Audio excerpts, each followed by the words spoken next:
I keep trying new things. It's always a problem over here. Let's see. Now watch, this is gonna work.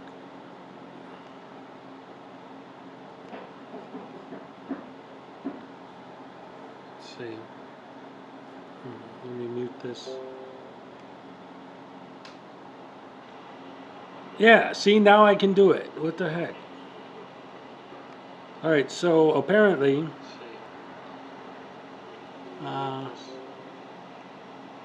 apparently I can go live on my phone, but when I try to do it on my computer, it's nothing.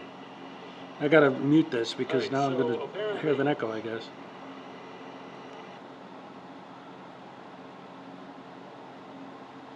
Okay, I could never pronounce your name. I see you all the time, and I could never. Artraxid Union, something. What is it? I don't know. What's up? What's up? What's up, Lavender? Hey, Dragon Blood. All right. So at least I got some of my regulars in here. I've been trying to do a live feed for a while now, but like I say, I keep having trouble. So right now I'm on my phone doing it. I just tried to do it, you know, with my computer. I got a little laptop that I was going to use for live streams and all that sort of thing, but that hasn't been working for me. So, but so far it looks like this is working. So, how you guys doing? Glad to be here. Well, I guess since I'm actually on now, I might as well do something. AU. All right, I got you, AU. All right. So, I don't know. There's been so much going on lately. I was just watching, what I think it was, dagnabbit. What was his name? He just reposted that video of Freedom News Now getting beat up when he was on the street, just in all black with the mask and everything. And then after seeing that, because it's been a while since I've seen that video, he even said at the beginning it was a repost. But I looked at it, and as I was watching it, I got this. Oh, I got a notice from Law Talk with Mike, but it's blocking my screen on my computer. So hold on, let me get rid of that so I could see the chat. All right. Anyway, so I looked up information, like if there was a follow-up to that video, and it looks like the dude that attacked him got in trouble. He was in court. He brought him to court for assault. So that, see, all right, let's look at that, and that's okay. The guy shouldn't have beat him up. I get it. You know, like we were all happy to see Frauditor finally get theirs, but at the same time, technically, legally, you can't just go around beating people up. I understand that. Wait a minute. A parody with a police horse doing something to Silence Boy. That video was fantastic. Silence Boy is all like, hey, how you doing? And they're all like, hey, here's all your personal information. My interpretation of that video was that I thought, see, I don't like the way my mustache is looking. Anyway, my interpretation of that video was that the cops saw Silence Boy coming, and I thought that the cops were thinking, well, if we just keep saying his private personal information over and over, he's going to be crazy to post that. He's not going to post that. And like that was sort of like their way of going against his video, right? Like, oh, you're not going to post a video where we just keep spouting off your personal information. But he went ahead and posted it anyway. And it was hilarious because I went to his channel and I looked at the comments on it. And even his people are like, what are you, stupid? You can't post that. It's got all your real stuff on it. So that was kind of nice to see, you know, Silence Boy get his a little bit. If there's anyone who deserves a beating, it's him. That's a whole nother thing. That guy's just a tool. I spin my face. Did you see the video that I did where I mixed where Schrodinger's cat and Artie's Corporate Fiction are saying, take it, bitch. and then I put it to music with "She spit in my face, take it, bitch. She spit in my face, take it." It's pretty, yeah, whatever, you know.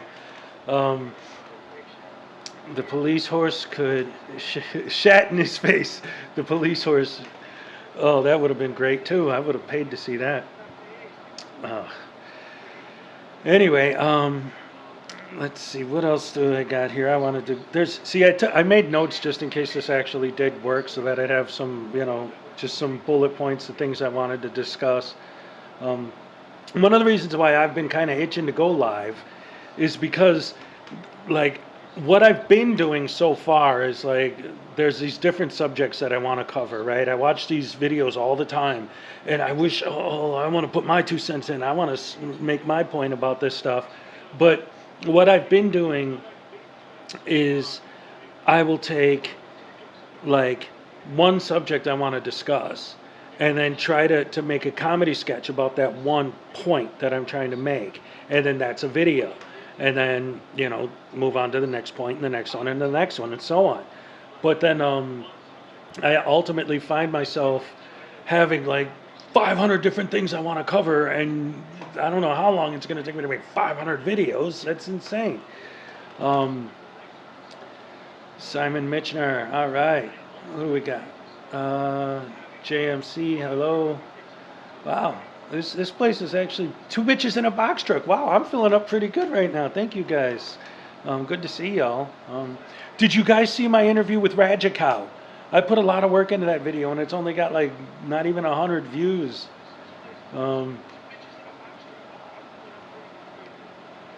Anyway, so let's see, what do I got here? What have I wanted to cover and discuss?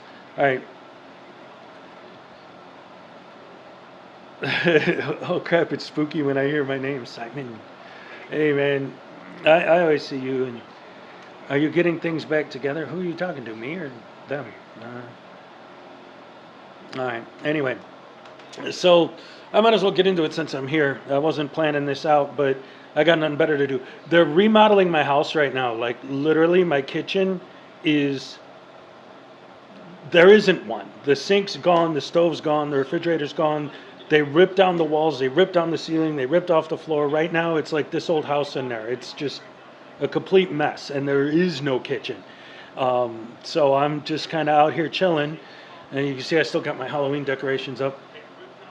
And so I thought, I got nothing better to do. I'm just sitting here. I'll do a live feed. The Bears. 2 bitches in a box truck. Put the Bears.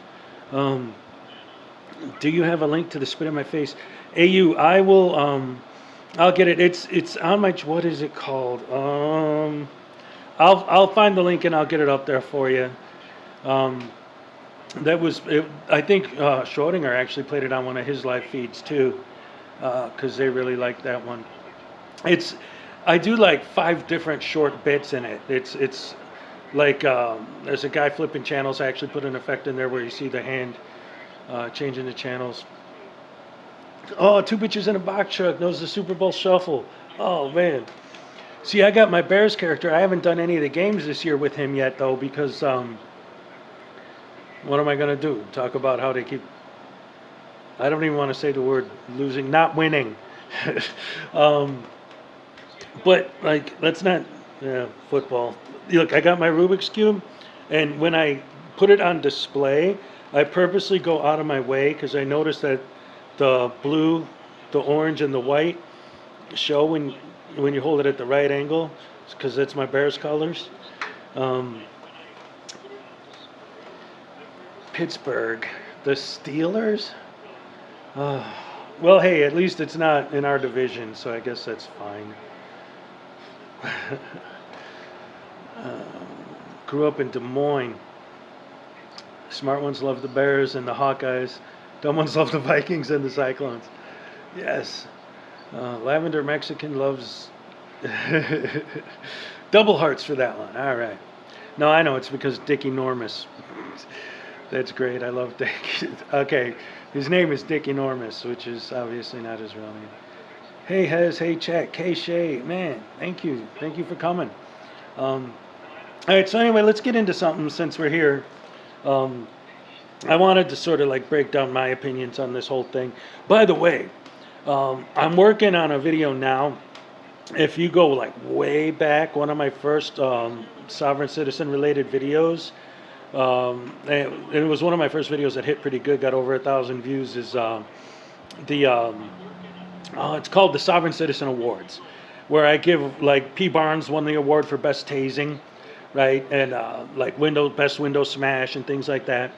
So I've been gathering all of clips that came out within the last year, or at least that I saw for the first time this year, to do a 2021 Sovereign Citizen Awards video. But what I want to do this time, now that I actually got some, a little bit of attention on my channel, and like I'm a mod on Schrodinger's channel and all this stuff, my fez is broken. My tassel fell off. Just for AU. But anyway,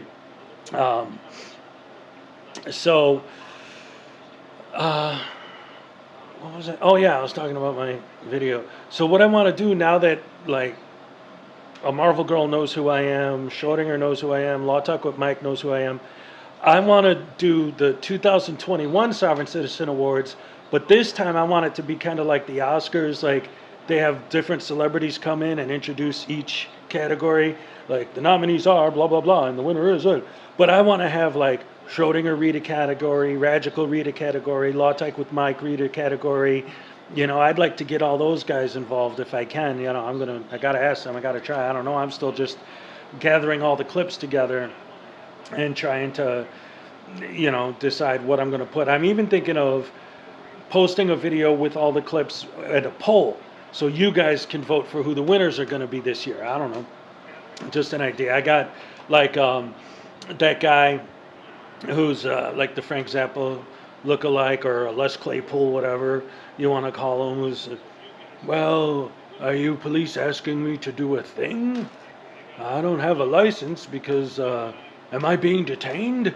Am I being detained by you guys asking me to do a thing? And then obviously they bust his window and tase. He tases him through the window. The cop sticks his thing, and so that one's in there.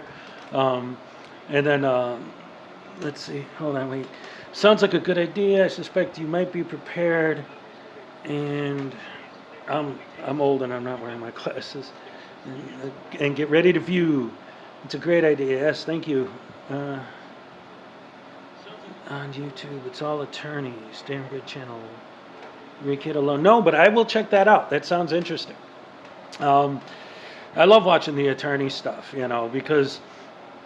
Oh, and that's another thing. I can't remember the name of it right now, but I'm actually working on a video about it right now. There's this channel. It's been dead for over a year. There hasn't been any activity on the channel at all. And even when it was around, it only had maybe 10 videos total, or 12, something like that. Can't remember the name of it right now. I'm working on it.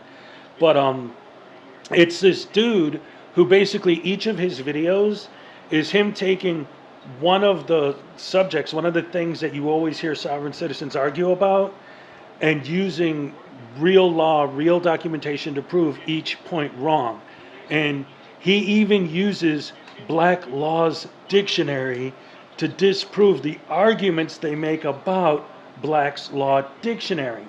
Because in Black's Law dictionary, it says, I don't have it, in front of me, but one of the examples he gives is he shows what Black's Law dictionary defines as driving. And it says when employed in operating a blah, blah, blah, blah, blah, because it talks about like horse-drawn carriages and that, but it does mention motor vehicles. But then he's like, okay, it doesn't say anything about commerce, but these guys will argue because it has the word employ. All right, so look up Black's Law Dictionary's definition of employ. And guess what?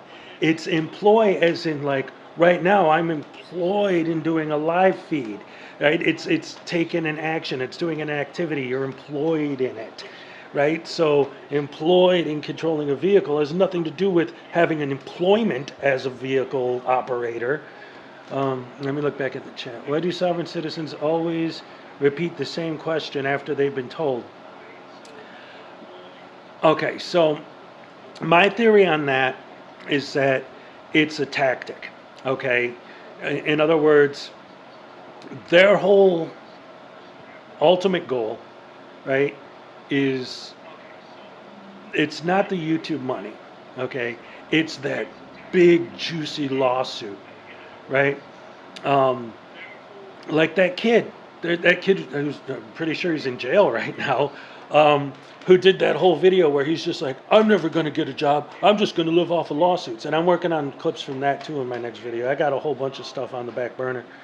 But I think the idea is that if they keep repeating the same question over and over and over and over, eventually they will be able to get the officer or whoever they're talking to, the judge, anybody, so frustrated by the BS that they will slip up and say something that they will actually have grounds for a legitimate lawsuit over. That's my theory on why they keep asking the same questions over and over and over. Not always, though, because in a lot of cases, and you usually can tell, it's an idiot who doesn't even know what he's saying or why he's saying it. They saw the script online and they said, you're supposed to say this, this, this, and this. So they say those things. And then the interaction keeps going, so they don't know what to say. So they just keep repeating the same things over and over and over because, well, that's what the script says. These are the magic words to get out of a ticket. I don't know. Oh, Law Talk with Mike, you're in here. I finally got my live feed working, Mike. That's what's going on. It took a while. I've been trying so hard to do a live feed. I just did this as a test, and I finally got it to work. So that's pretty good.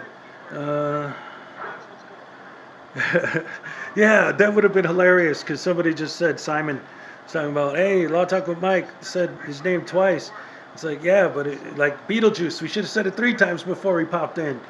Live is tough. Yeah, I'm trying to get it going, but like I said, at the moment it's working. A big part of it I noticed as far as me being able to go live is my bandwidth. Where I'm way out here in rural, the sticks, and it's hard to get a good internet connection out here. My Wi-Fi is always, forget it. I wish I had a comb out here. My mustache is driving me nuts. None of you even seem to care, which is fine, but I'm looking at myself and I'm like, I don't like the way it looks right now. Well, like I said, this was just an attempt to see if I could actually get the live feed to work, and now it's working, so I'm like, well, since I'm here, I might as well do something. Let me go back a little. Somebody was asking me a question. I think it was you. Oh, I honestly doubt that any of the sovereign citizens are ever going to win a lawsuit. Yeah, so far from, we've seen quite a bit of them trying to do stuff, but again, I don't think the point is them actually doing it. It's what their tactics are to try and get that done. And then you see, oh, yes, okay, so let's talk about recent events. Long Island audits. This guy, so he was in Berwyn, and I know a lot of you have probably seen at least, because he's posted, I think, like 4 videos about the whole Berwyn thing, so I'm sure most of you have seen at least one of them. But my brother used to live in Berwyn. I used to go to Berwyn all the time. I know exactly where he was at and what he was doing. I almost wish I was there. But anyway, so one of his subscribers, for those of you who don't know what was going on with Long Island audits in Berwyn, so one of his subs tells him that Long Island City Hall has a no filming sign on the front door. So he freaking flies to Berwyn and goes to the City Hall, obviously looking for trouble, right? I mean, that's what he does. So he goes there, gets arrested, the whole 9, just like they do every time. And he goes back there the next day and does this whole video about, oh, these guys arrested me yesterday and this and blah, blah, blah, blah. And it does like this call to action, right? The 3rd day, he goes back there with a group of frauditors. like a big protest, like his fans. He called them out to come help him out in Berwyn. So now, the mayor of Berwyn himself physically removes the sign from the door to make Long Island Audits happy. I don't even care if that's what happened. My problem is, this is giving the whole frauditor community, the whole sovereign citizen community, something to point at as a victory. See, we're right. We can do it. Look at what the mayor of Berwyn did. He took the sign down because I told him to. Well, because of my protest and blah, blah, blah. But it makes Long Island Audits a hero in their eyes, right? So that's the kind of thing. It's snowing out here too, two bitches. It's been snowing all since yesterday. It started snowing. Anyway, so Long Island Audits, you know, he's pointing to this as a victory. Their whole community now is, the point I'm trying to make is, we were talking a little bit earlier about these frivolous lawsuits these guys file and how they can't win.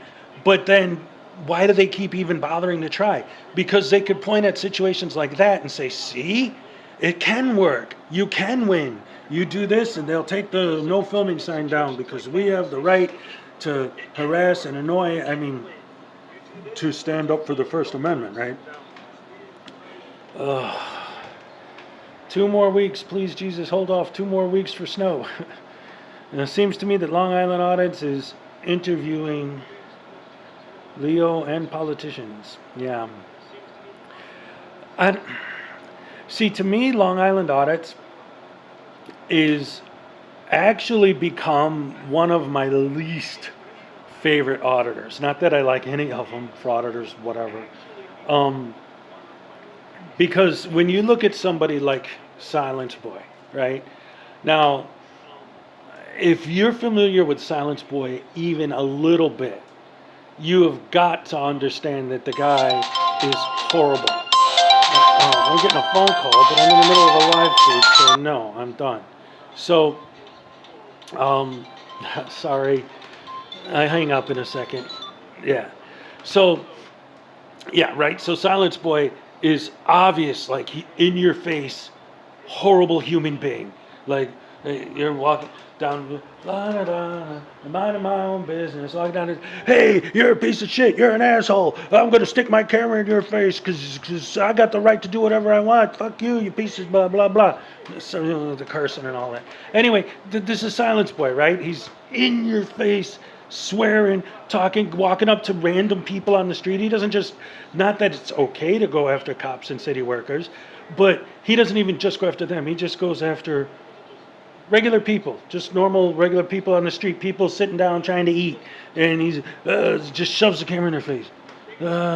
Right? So now,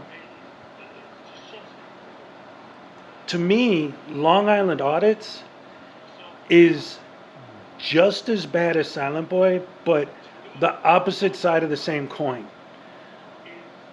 He's going to talk to you like this. He's going to say, I'm not shoving my camera in your face, while he's shoving his camera in your face.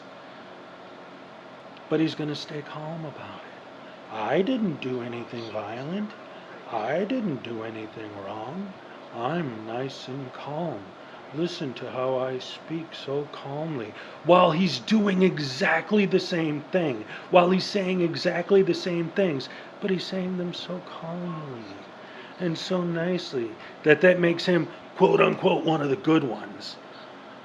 Let me take a minute and look at the chat here. Let's see.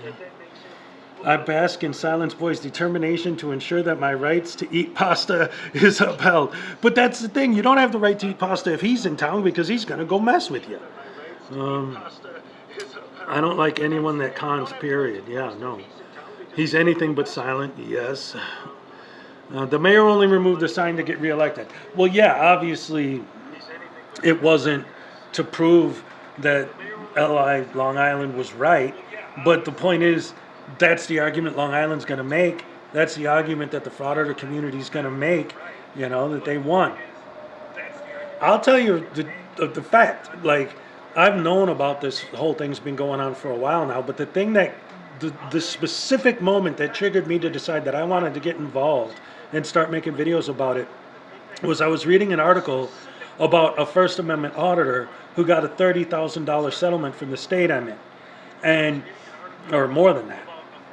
And now, in this specific case, in particular, they settled out of court for that amount because they believed the video showed that the officer may have been going a little bit overboard.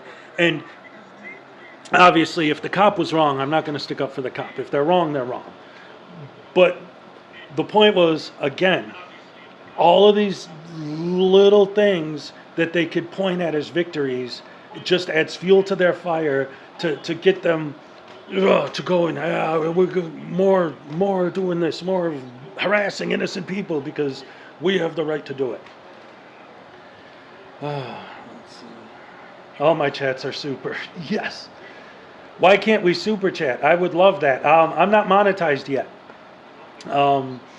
So as far as I know, I have to get that set up before I could start doing super chats. But I got PayPal. Yeah, I don't know. Eventually, I'll get there. But anyway, let's see. Looking at that. I love this. I have an echo. That's because I can't hear myself. So I am actually watching this broadcast on my computer while I'm doing it. If the echo gets really bad, let me know. But if it's not too annoying, I don't have my headphones. There's no other way I can hear anything. But I mean, I guess I'm just listening to myself at that point. Maybe I'll just turn it down. Ooh, Bears-Vikings game. That would be great. Blind leading the blind. Yes. I just rewound myself. That's hilarious. Pause. Okay. All right.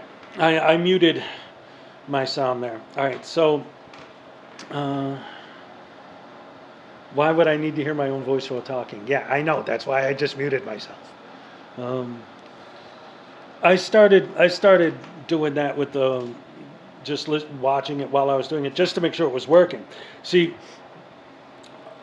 last night, twice, and then this morning 3 times, I tried to go live and none of them worked until this just now.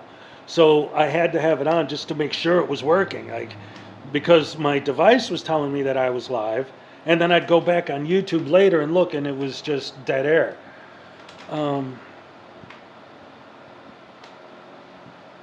Thank you, Law Talk with Mike. Yes, yeah. Rolling on the floor. Yeah. It's barely noticeable, so no worries. Okay.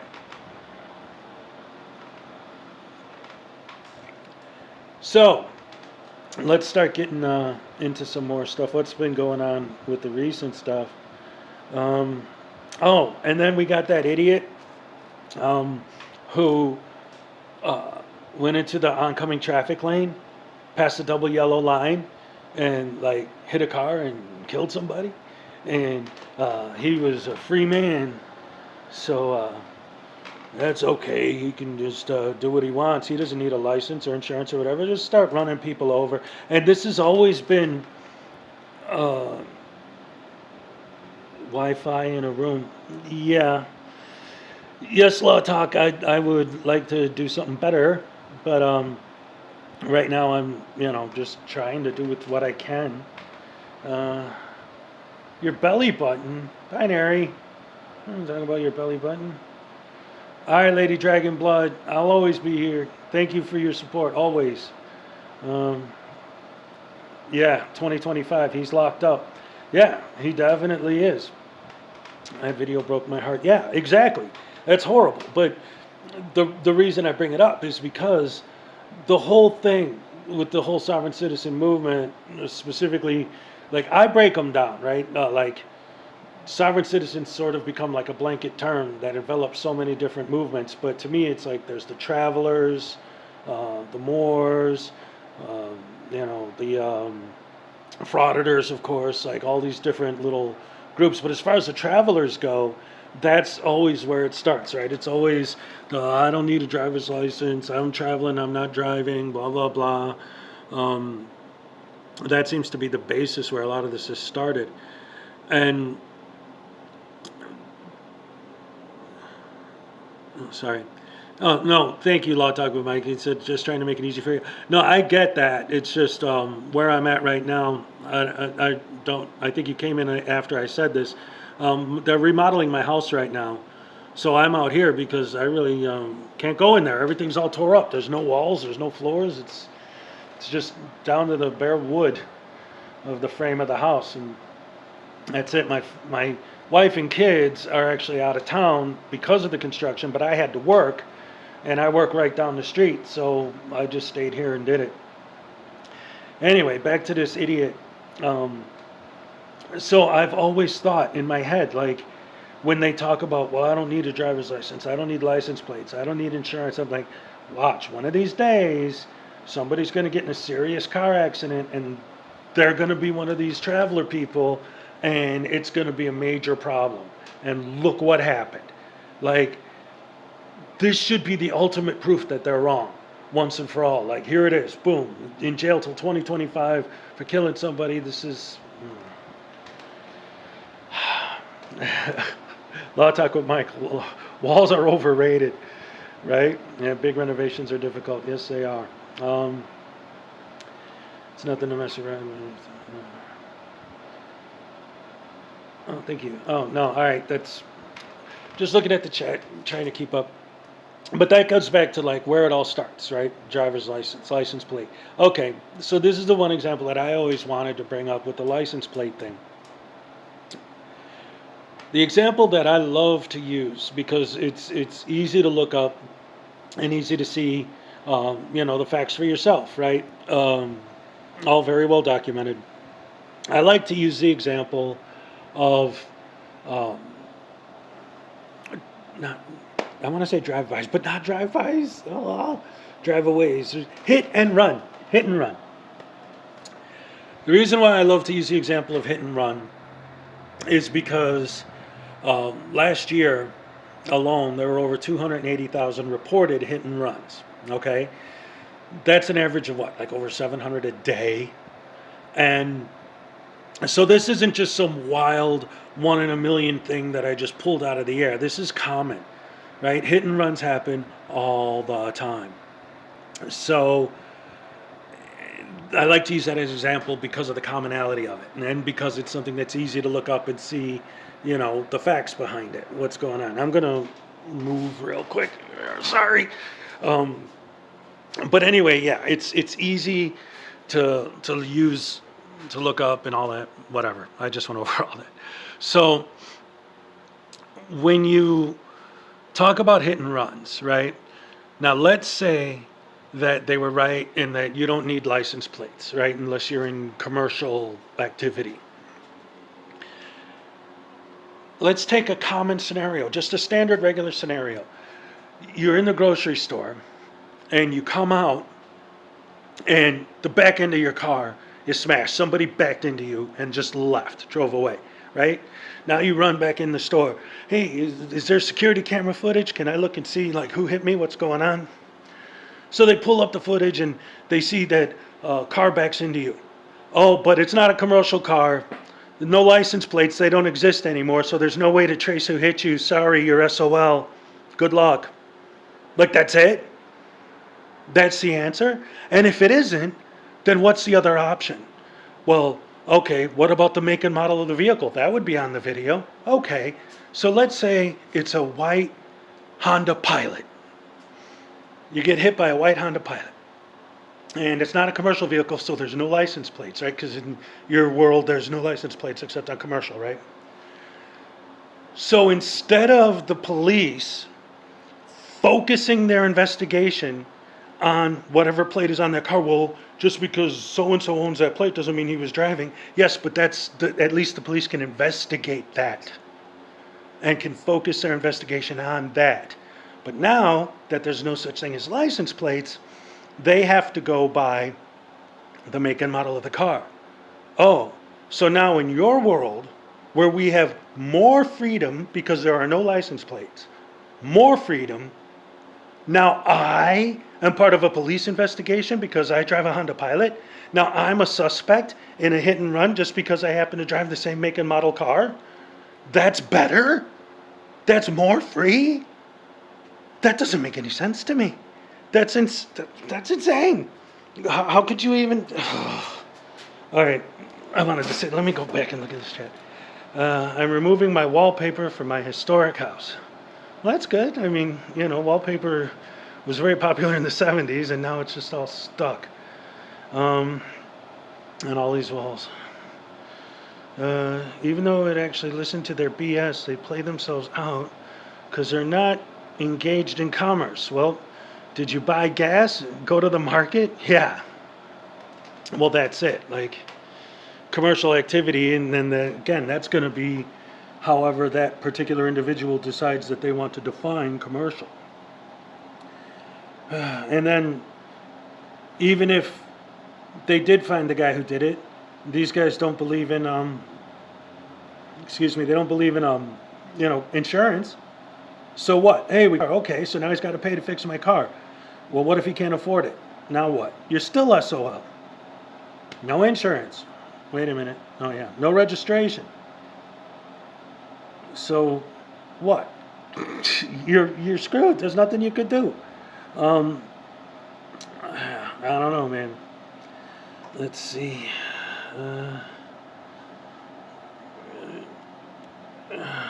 14 watching now. Hey, that's pretty good. What else? This is another point that I've been wanting to talk about for a while. So I figure I'll use this opportunity to bring it up. Okay. Why do they talk the way they talk, especially in court? Right? The things that you watch these guys in court and you see what they say to the cops, you see what they say to the judges. And what I've come to realize is that... Wait a minute. All right, sorry. I was looking at the chat. So, this is another issue I wanted to address. The way that they talk in court, the way that they talk to the judges and even the cops, whatever, just the way they talk in general. I think I figured that out. Figured it out. Just based on watching the videos and hearing what they say, and actually not just like, this quantum grammar thing, first of all. Like, that video with that idiot from Hawaii who's like, I-M standing M, here, tilde, comma, period, exclamation point, blah, blah, blah. I watched that video over and over trying to figure out what he was trying to say. And between that and all these other videos with all these other idiots doing what they do, I think I've figured out what it is. And I'm not talking specifically about quantum grammar, but quantum grammar is part of this idea, this general idea.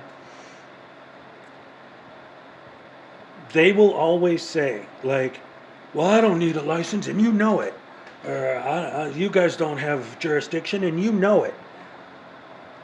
I think that not only do they believe that there's some kind of secret language that sounds like English, but it's the language that's actually used by the courts to trick and control us.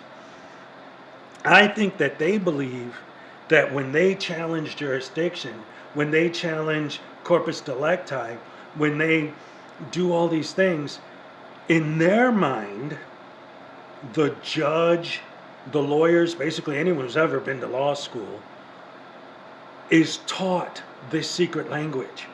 They know this secret language. So when they say, you have no jurisdiction over me, you're maritime jurisdiction, in their minds, that's a gotcha.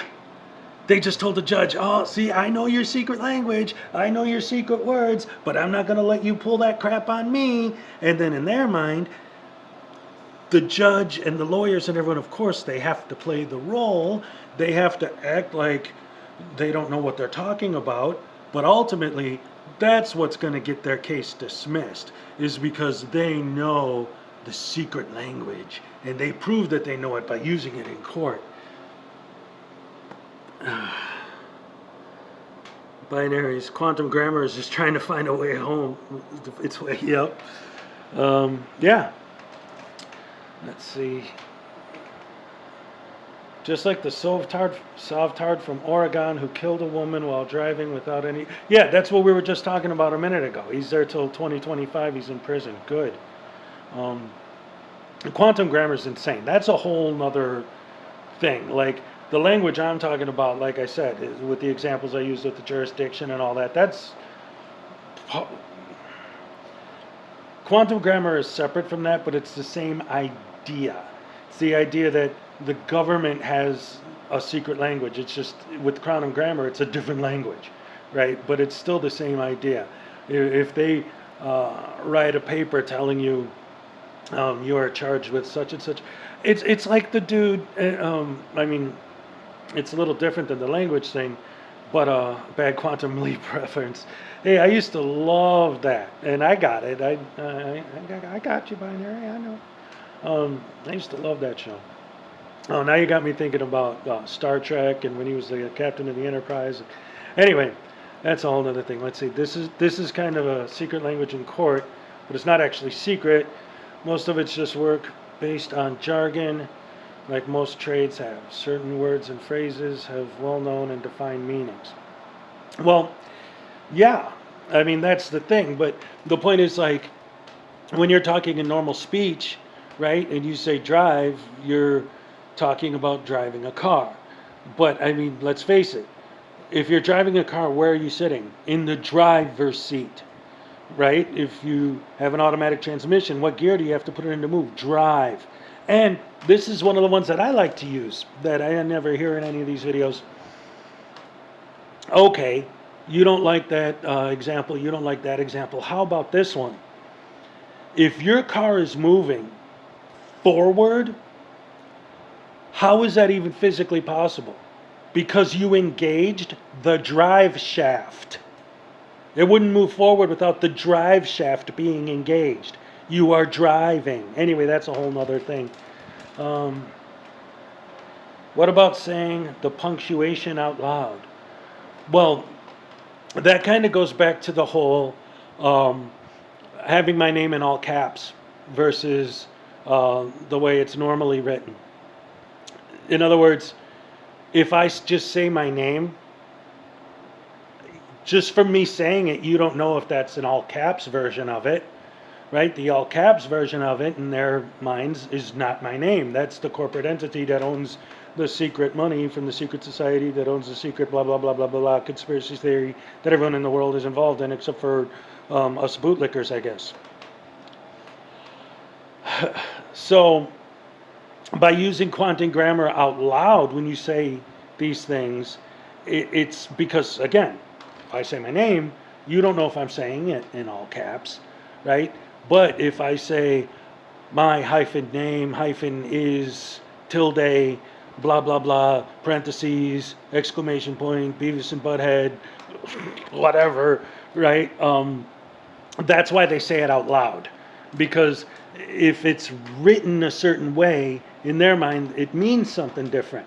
So they have to say it exactly the way it's written so that you understand. They're not giving you the all caps version, they're giving you the real version. Paracord Princess, nice, hello. Jedi mind trick, yes, they think they're doing a Jedi mind trick on people. Looks like we got a few more people coming in and out. Hello everybody. Don't forget the red ink. Oh yeah, that's going back to the Moors now. They have their own, like, their completely own philosophy, right? Like, it's, again, it's the same family, but it's way out of left field. The Moors are, they think that they're the Native Americans. What? They came over before the ice bridge even existed? I don't know. I would love to see any of them spend even 5 minutes in Morocco. All right, that's a whole nother thing too. Fingerprint, blood, all that nonsense. Yeah, see? Again, and that goes back to the whole, well, I'm legit, and here's the proof. Wet ink, yeah. Yeah, see, there's, oh, there's so much with those guys.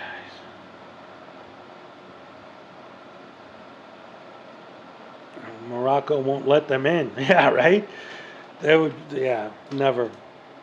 Um, it would just be a nightmare for them, I think. And I've fantasized about it. I won't lie. Like getting all the Moors and all the Sovtards, whatever, all the frauditors, and gathering them all up and just dumping them on an island somewhere. And here, you can have your own rules. Do whatever you want. Live in your anarchy.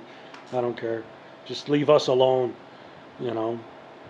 Let me be able to walk down the street without you verbally assaulting me. One of the other examples that I also love to use all the time, and I've used this with, see,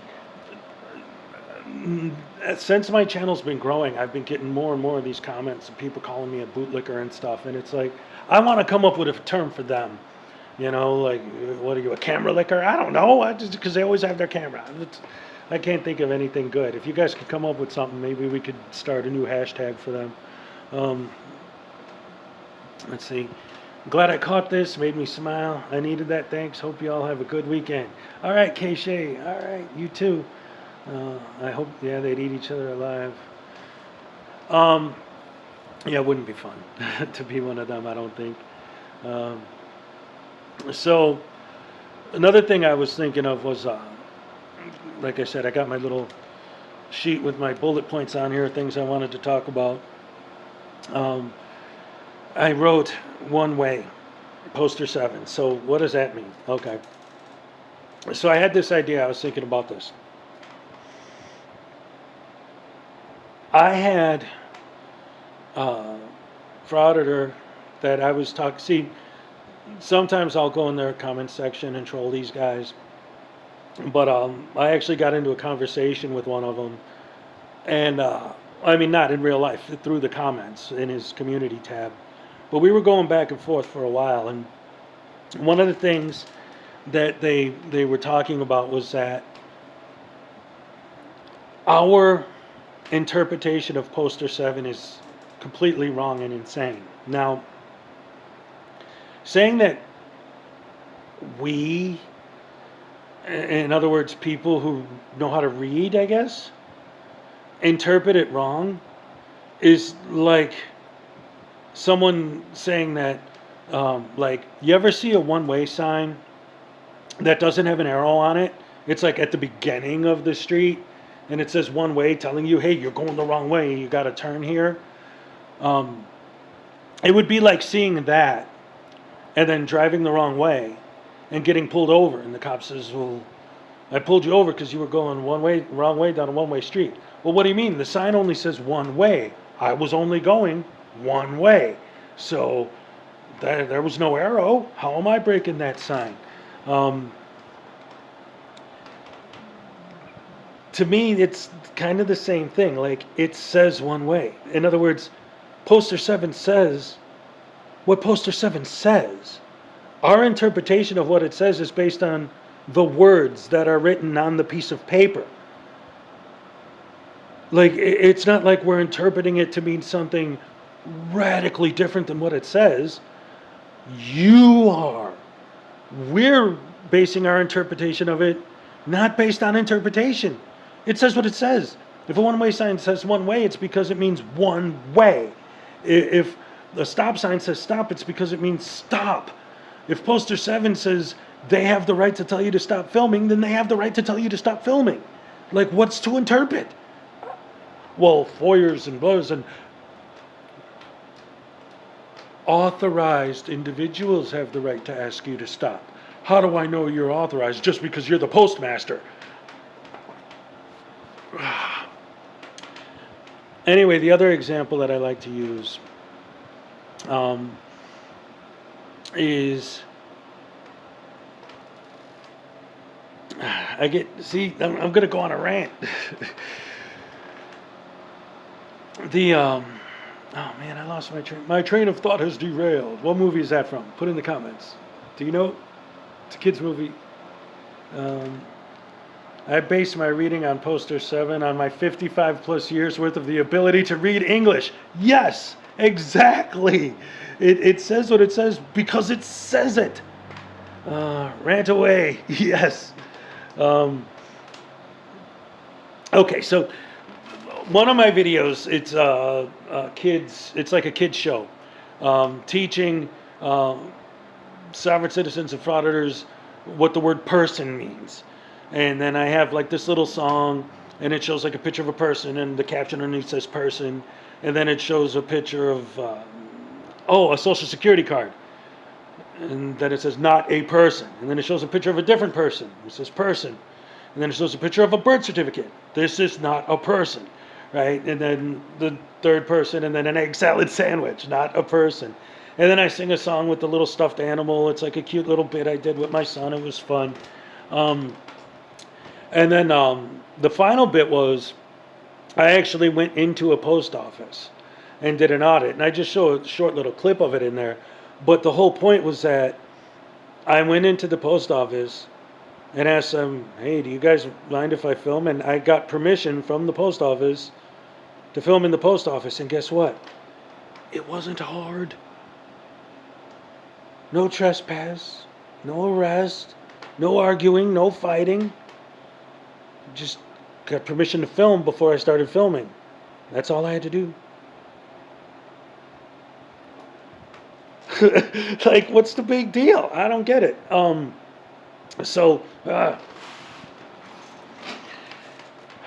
point is that we need egg salad sandwich. Egg salad sandwiches lives matter. Yes. I asked, how dare I? Yes. See, and then I get into this whole thing with the okay. So the idea, I actually do understand. Like, I joke around, we all joke around. Why are they doing this? Why are they doing that? I get the idea.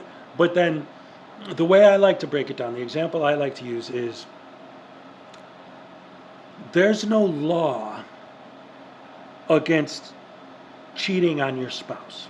It's not technically illegal. So, by their mentality, I should start cheating on my wife in front of her to educate her that it's legal to cheat. That's how you educate people. That's how you educate people that you're allowed to say anything, by going up to them and actually saying anything, no matter how evil or offensive or terrible it is.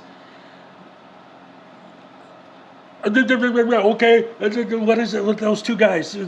Oh shit, oh shit, oh shit, oh shit, oh shit. And the more the cops talk to them, the more they say it. Oh shit, oh shit, oh shit. What is that? How is that fighting for my freedom? How is that fighting for my rights? How is that freedom of speech even? I mean, I get it. Technically, you're not doing something illegal. But if, like I said, if I'm cheating on my wife, technically, I'm not doing something illegal. So does that mean she does not have the right to get upset if she catches me cheating? Because I'm just trying to educate you that cheating is legal. It's the same mentality. It's exactly the same thing. This is legal. It's wrong. But because it's legal, I'm going to do it to educate people that I'm allowed to do it. One of the things that drives me absolutely up the wall crazy with these guys is when they walk up to somebody and they start talking all kinds of mad trash to them, and they're not supposed to have any emotional reaction at all. If they do, they're a snowflake or a Karen, right? But you walk up to them and you start talking mad trash that you would never say if you weren't behind a camera. Because you know that as long as you're filming them, they're not going to do anything. Except for the one or two times where one of these frauditors actually takes a beating, and then what do? They, I'm going to sue this guy. Oh, you're going to jail. You assaulted me. Or if you're Silence Boy, you spray him with your pepper spray, right? Because why would you walk around in a flak jacket with pepper spray if you weren't looking for trouble, right? They know that people are going to have an emotional reaction to what they're saying. That's why they're saying it. And then they act surprised when the reaction happens. Which gets me to the next point I wanted to discuss. This is a big one for me. All right. First of all, let me check the chat real quick. good question. It's the 11th commandment: Thou shalt not get caught. Um, yeah, Simon mentioned it. That's one of the, you shall not commit adultery. Right, but it's not technically illegal. You can't get arrested for it. The only thing that, when it comes to committing adultery, the only thing that the law can do about it is, if you go through a divorce, then, they'll be on your side if or they'll be on the side of the person who was cheated on, right? The judge will generally go in favor of the person who was cheated on, not the person who did the cheating, in a divorce settlement. But legally, no one's going to go to jail for it, unless you're cheating with a 14-year-old boy or something.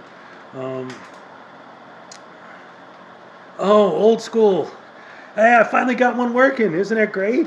He was like the one person that actually showed up in my last experimental one, and he's like, man, this ain't working. So, like I was saying a minute ago, this that leads me into the next thing I wanted to discuss. But let me go back to the chat real quick and make sure. I'm just making an excuse because I forgot what I was going to say next, and I'm trying to get my memory back here. I reckon it has a mastery of 400 words. They have no morals. Yeah. See, these guys are horrible. Let's see. I wrote a bunch of notes down, so let me check those and see if I got it on here. What was I going to say? Time bait finish. Time bait fish. Oh, yeah. Okay. So, there. Yay! Old school's clapping for me. Thank you, sir. There's no expectation of privacy in public.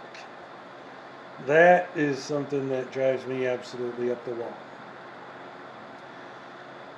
I get it, right? And I don't know if you guys saw, for Halloween, I did a little mini movie, but instead of zombies, they were frauditors.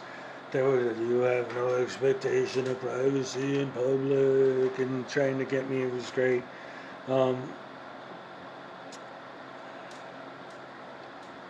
I understand, again, the idea, like, the mistake that people make when these frauditors come up to them is they'll say, I don't want you to film me, right? And of course, if you were a halfway decent human being, you would say, oh, I'm sorry, I didn't mean to get you on camera, I'm just trying to film this building, I'm going to point my... No, they immediately say, well, I don't care if you don't want me to film you, I'm going to film you anyway because I'm an asshole, right? Well, I mean, they don't say that, but that's what it comes down to. But, okay, I'm going to get into it now, because now I remember exactly what I wanted to say. One of my biggest pet peeves with this whole movement, whether it's the sovereign citizens or the Moors or the frauditors, the narrative never matches the content. I'll give you an example. When someone is clearly in the video, what you see with your eyes, you watch the video, and they are clearly resisting arrest while screaming, I'm not resisting, I'm not resisting, I'm not resisting. And then you read their comments on their page, and their fans and their supporters are, see, he wasn't resisting. Well, those horrible tyrant cops are treating him so terrible. Why would they do that to him? He wasn't resisting, he wasn't resisting. But if you watch the video, they're clearly resisting. But it's not what actually happens. It's not what's actually in the video. It's the narrative that the people are buying into.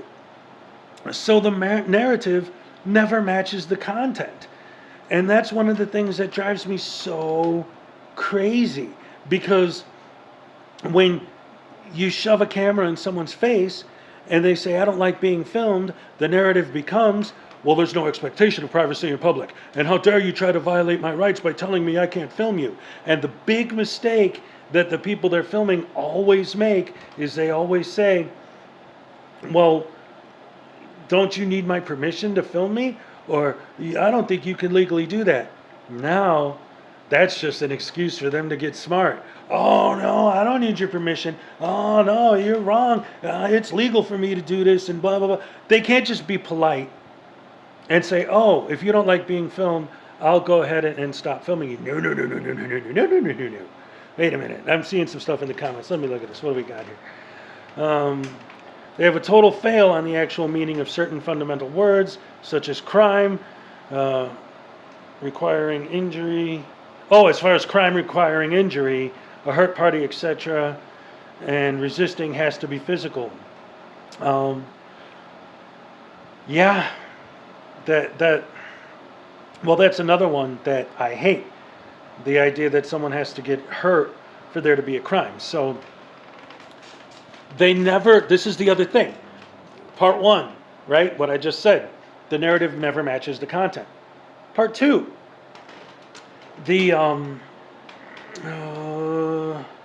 sorry, I'm going back to the comment. Injured party, right. Okay, so this is the other thing.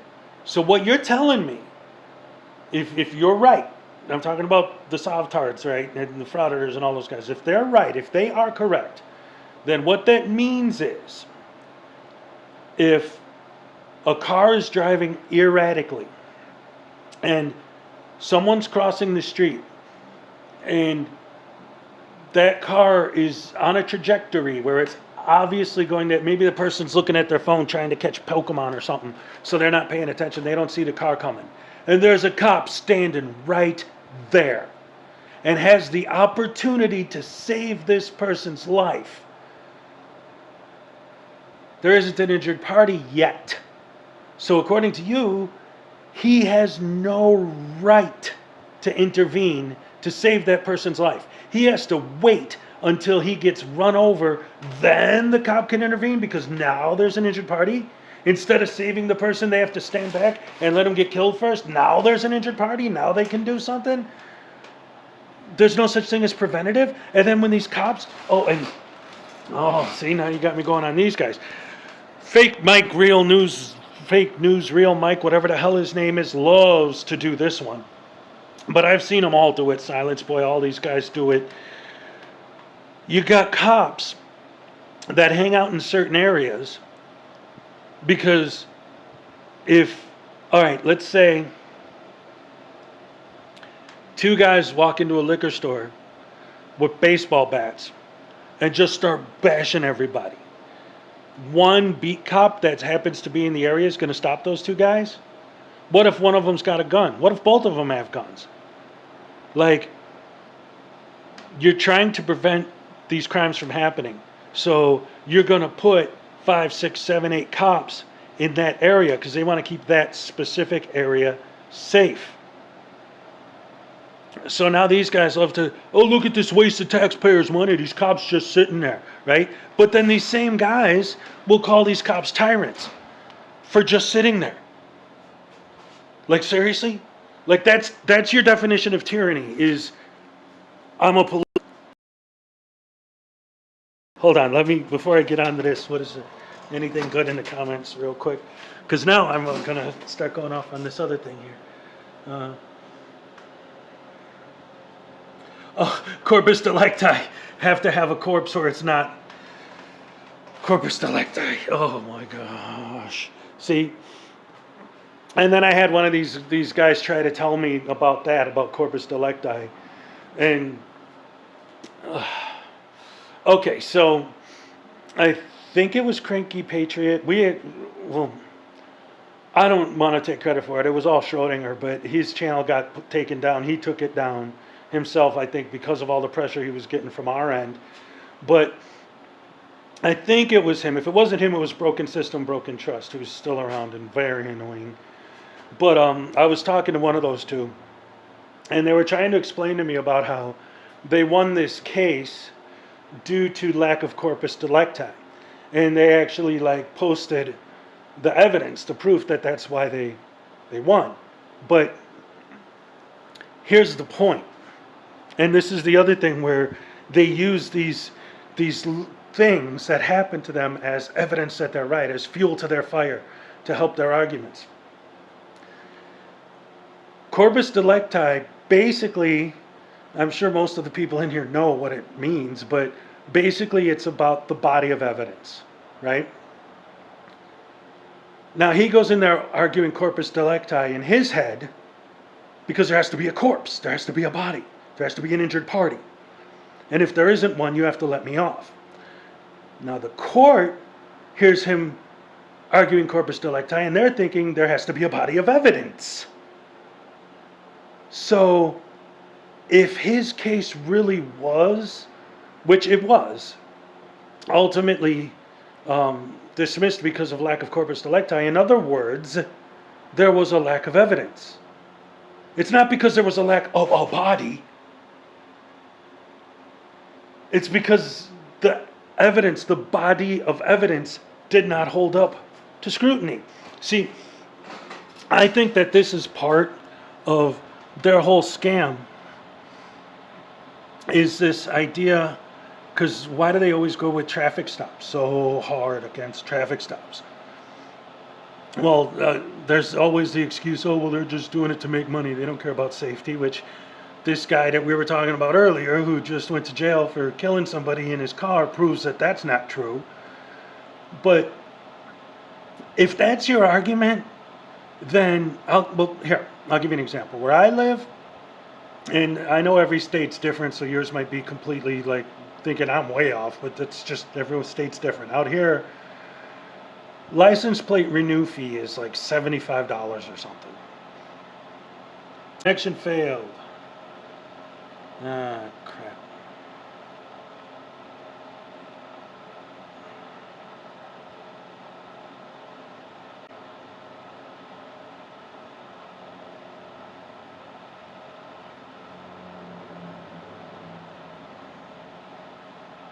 Am I back on?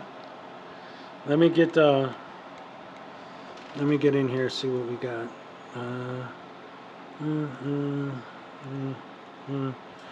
Ba, ba, ba.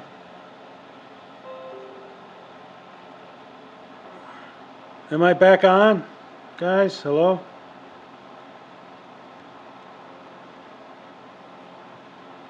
You could hear and see me?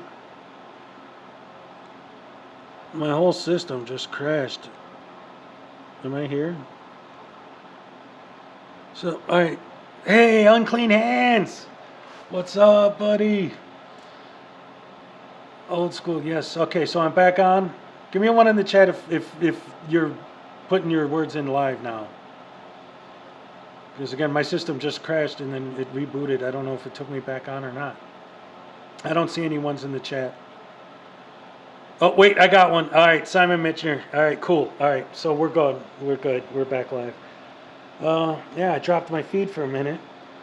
And I lost my train of thought. Yeah, binary, it wasn't you, it was me. I'm buffering. Is that a euphemism? It's great.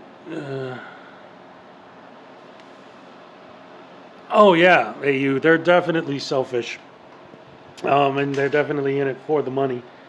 But that's one of the reasons why the whole thing is so frustrating, right? Because if you actually listen to the narrative, which never matches the content, and you actually listen to their arguments, they are so completely off. Oh, this is what I was saying before my system went down for a minute. I was talking about the fees, the license plate fees, right? I was saying every state's different. Everyone has a different whatever they charge, Where I'm at, it's $75 to get a license plate renewed.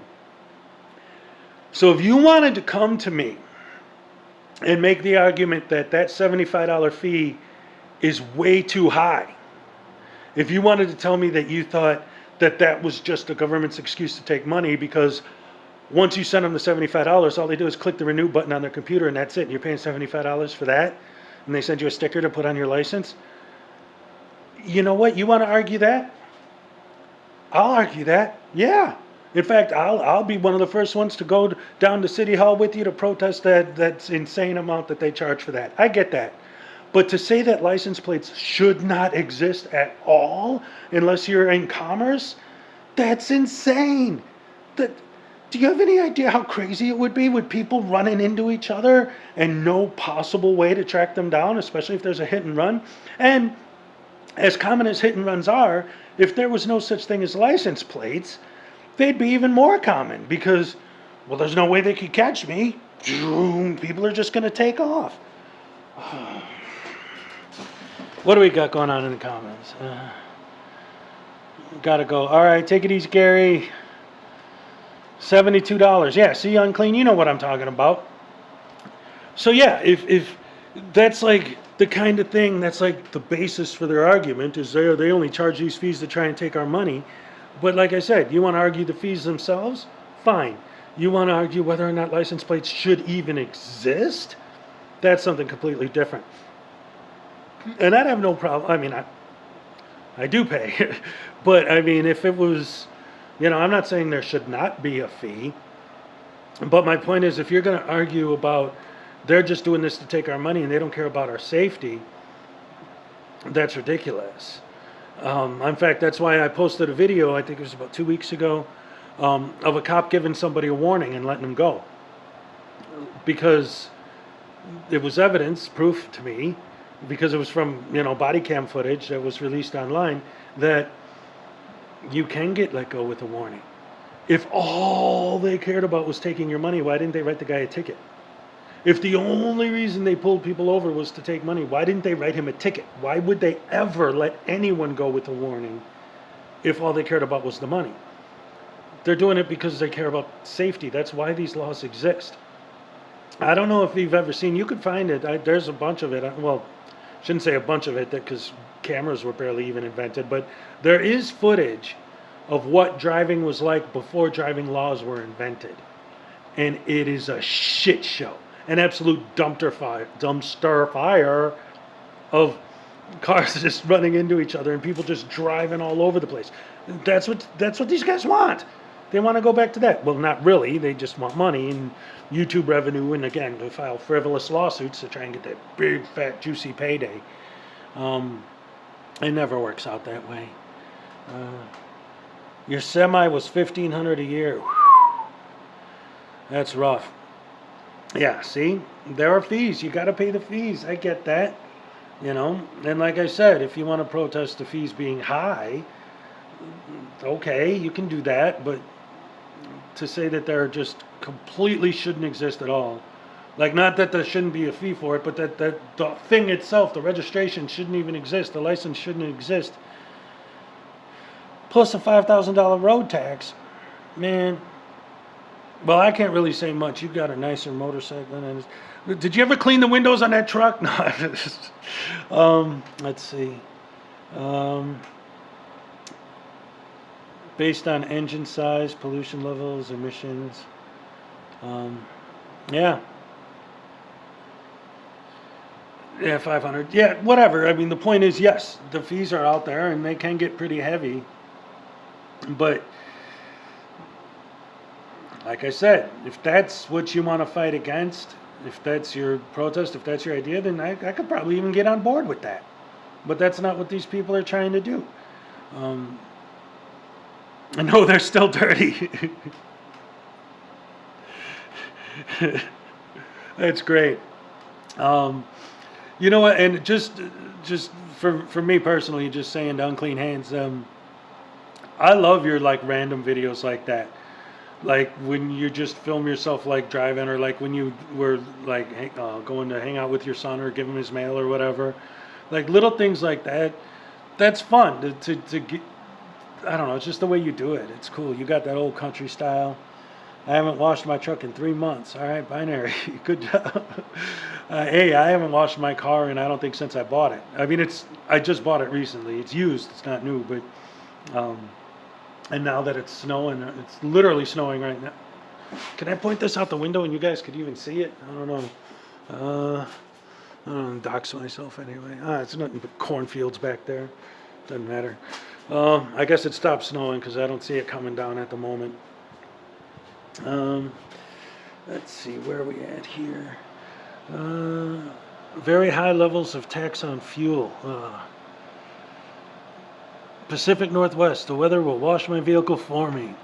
Yes, You got a lot of Sasquatch out there? I don't know.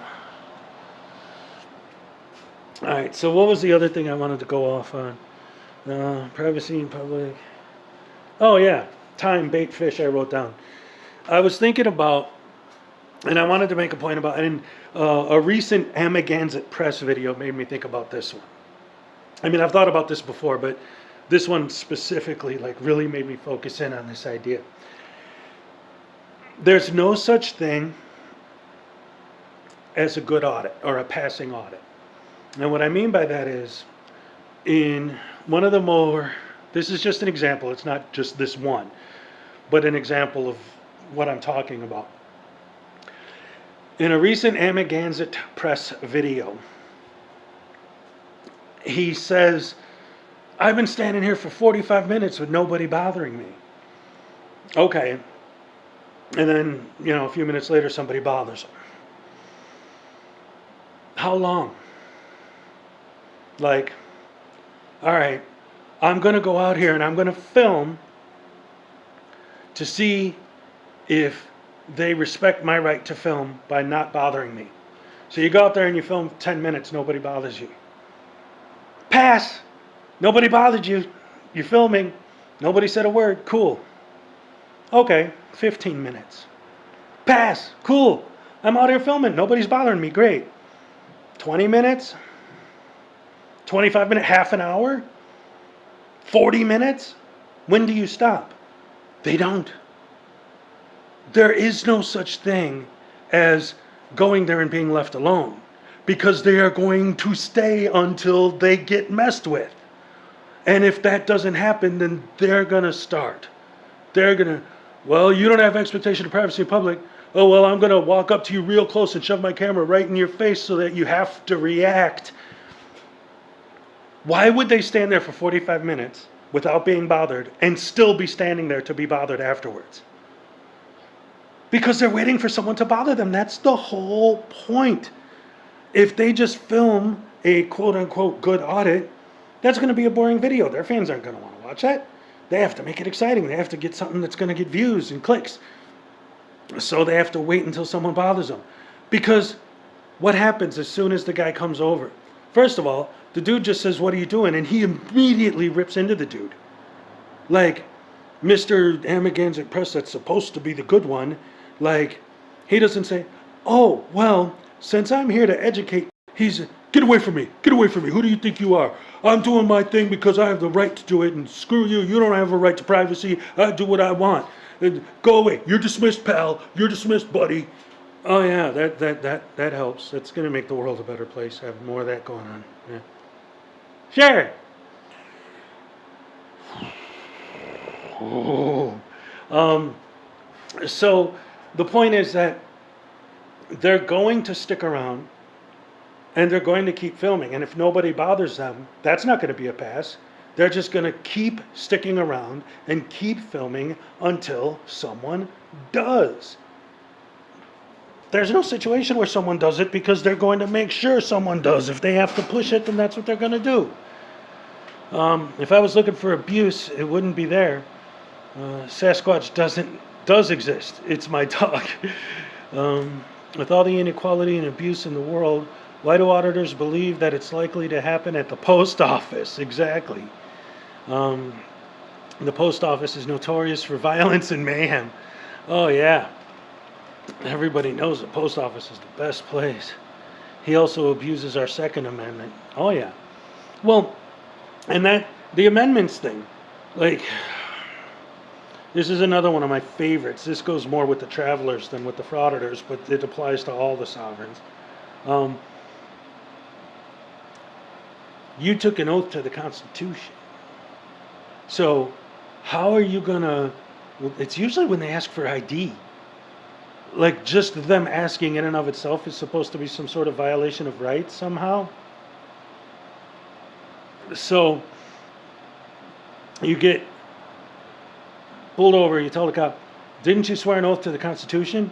But you're holding up state statutes, not federal law. But wait a minute.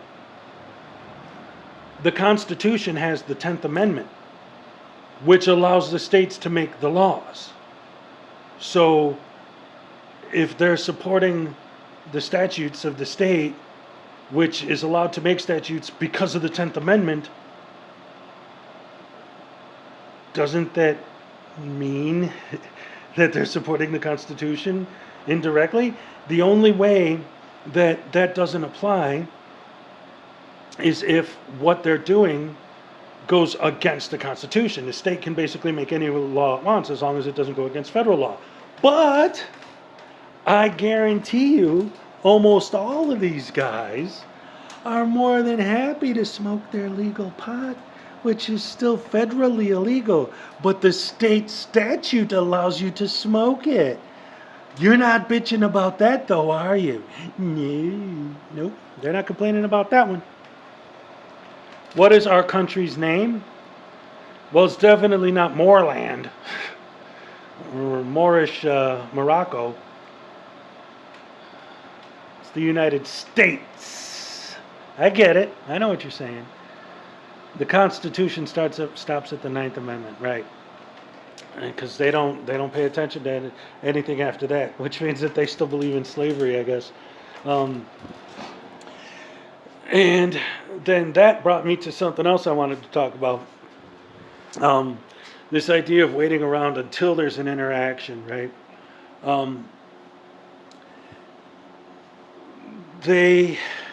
Okay. This is the other issue I wanted to discuss is tyrant. All right. Now, how many videos have you seen where at the end of the video, the cops are walking away and they're saying, walk of shame, you're doing the walk of shame, look at these tyrants do the walk of shame, blah, blah, blah. If they were tyrants, if those cops actually were legitimate tyrants, how would it be physically possible for you to film them? They're still filming if they're filming the cop walking away. If the cop's doing the walk of shame, then that means that they're filming the cop do the walk, which means that they weren't stopped from filming because they're still filming the cop as he's walking away. So the cop never stopped you from filming. You're still filming. So how is he doing the walk of shame? If anything, he's upholding your rights because you're still filming. If he was violating your rights, you wouldn't still be filming. You'd be tied to a lamppost, beaten to a coma. That's what would happen if he was a tyrant. You wouldn't be calling him names, telling him he's doing the walk of shame and filming him as he's walking away. He would have grabbed that camera and shoved it up your ass. Where's the tyranny? Where's this horror? Because he asked you for ID? Oh, no. My rights are being violated because he asked me for my identification. No. If he grabbed his nightstick, shoved it in your mouth like this, pulled it back, put his knee in your spine, and whipped your license out of your pocket, then that would be tyranny. But saying, may I see your ID, sir? That's a violation of your rights. Exactly how? It's not. Oh, these people have no understanding of the way the world works. Well, I mean, some of them do. And that's another reason why I get so mad. Because as much as these guys are idiots, if you really watch their videos and actually listen to what they're saying, which I know is hard because they talk such nonsense and you hear the same things over and over and over and over and over, if you actually pay attention to what they're saying, some of them aren't stupid at all. They know better, which just proves they're doing it on purpose. They're trying to get paid. They want that sweet, sweet AdSense money. That's all. All right, let me go back to the comments here. What do we got? United States. I'm not a constitutionalist. Various hierarchies of legislation, local, county, state, Florida. But I do understand that rights are not an absolute. Frauditors and their supporters, all of them, it's standard. It made them, yes. If they were actual Nazis, they would have been shot. Yes, see? This is what I'm saying. Like Anselmo, he knows but does it on purpose. Anselmo is the perfect example of that. I mean, that is literally who I was thinking of when I just went off on that rant.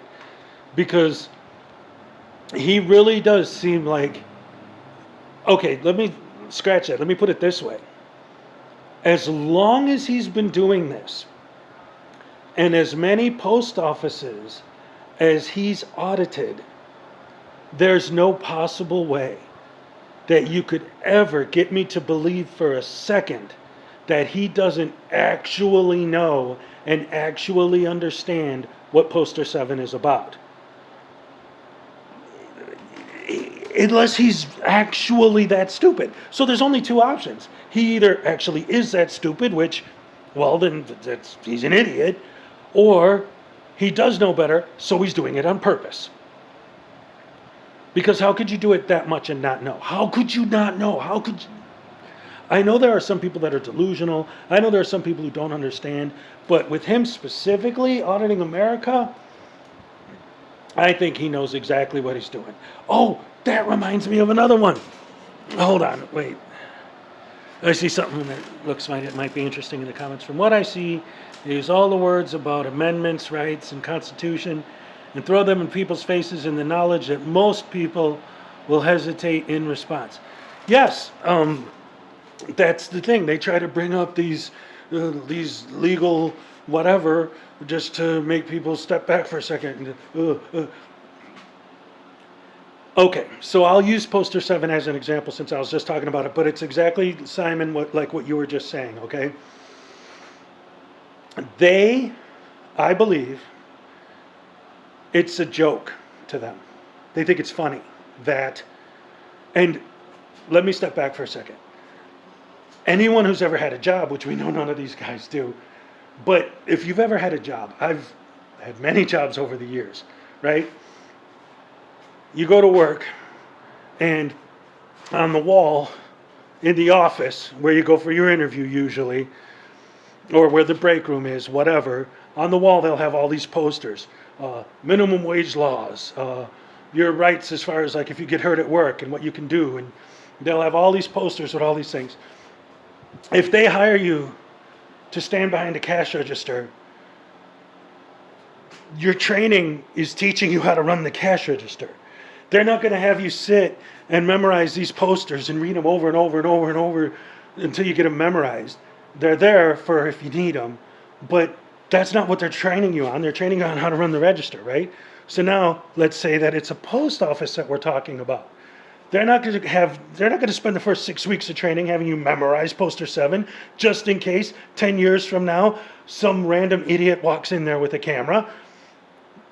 Somewhere in their mind they're going to have the vague memory that they read something that told them that you're not supposed to film. That's why when these guys walk into the post office, one of the first things they do is say, hey, you're not supposed to film in here. But then they say, hey, Poster 7 says different. My point is, I think that they think it's funny that the average post office employee doesn't know what Poster 7 actually says. They always memorize the first sentence. Well, yeah, because that's the sentence that supports their narrative. Yes, but it does something else too. They know the average postal employee even doesn't know what Poster 7 actually says. So now they start reading it, and the first thing they see is a literal word for word exact quote of what the frauditor said. They're going to second guess themselves. This guy must know what he's talking about because he just quoted it exactly what it says. They didn't quote the whole thing. They stopped there on purpose. But I think they think it's funny. They go home laughing. Even the postmaster didn't know what Poster 7 says. Ha ha. All right, let me check the comments again. He knows but does it on purpose to get a rise out of people. He's not totally stupid. Yep.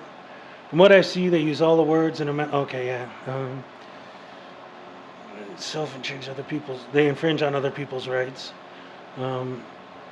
What they do also while the patron is attempting to formulate a response is to slightly switch track, change their statement or question a little to keep them off balance to look stupid. Oh, yes. Oh, yeah, that's definitely one of their tactics. That's why they talk in circles. You know, that sort of goes back to... Oh, wait. I don't mean to change the subjects, but what's up with that small snow shovel? That would break my back, LOL. It does. I hate that thing. But my snowblower's broken. It's right here. I gotta get a new one now.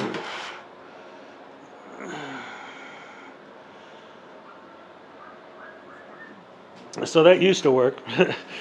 So the shovel was just like for the stairs and stuff.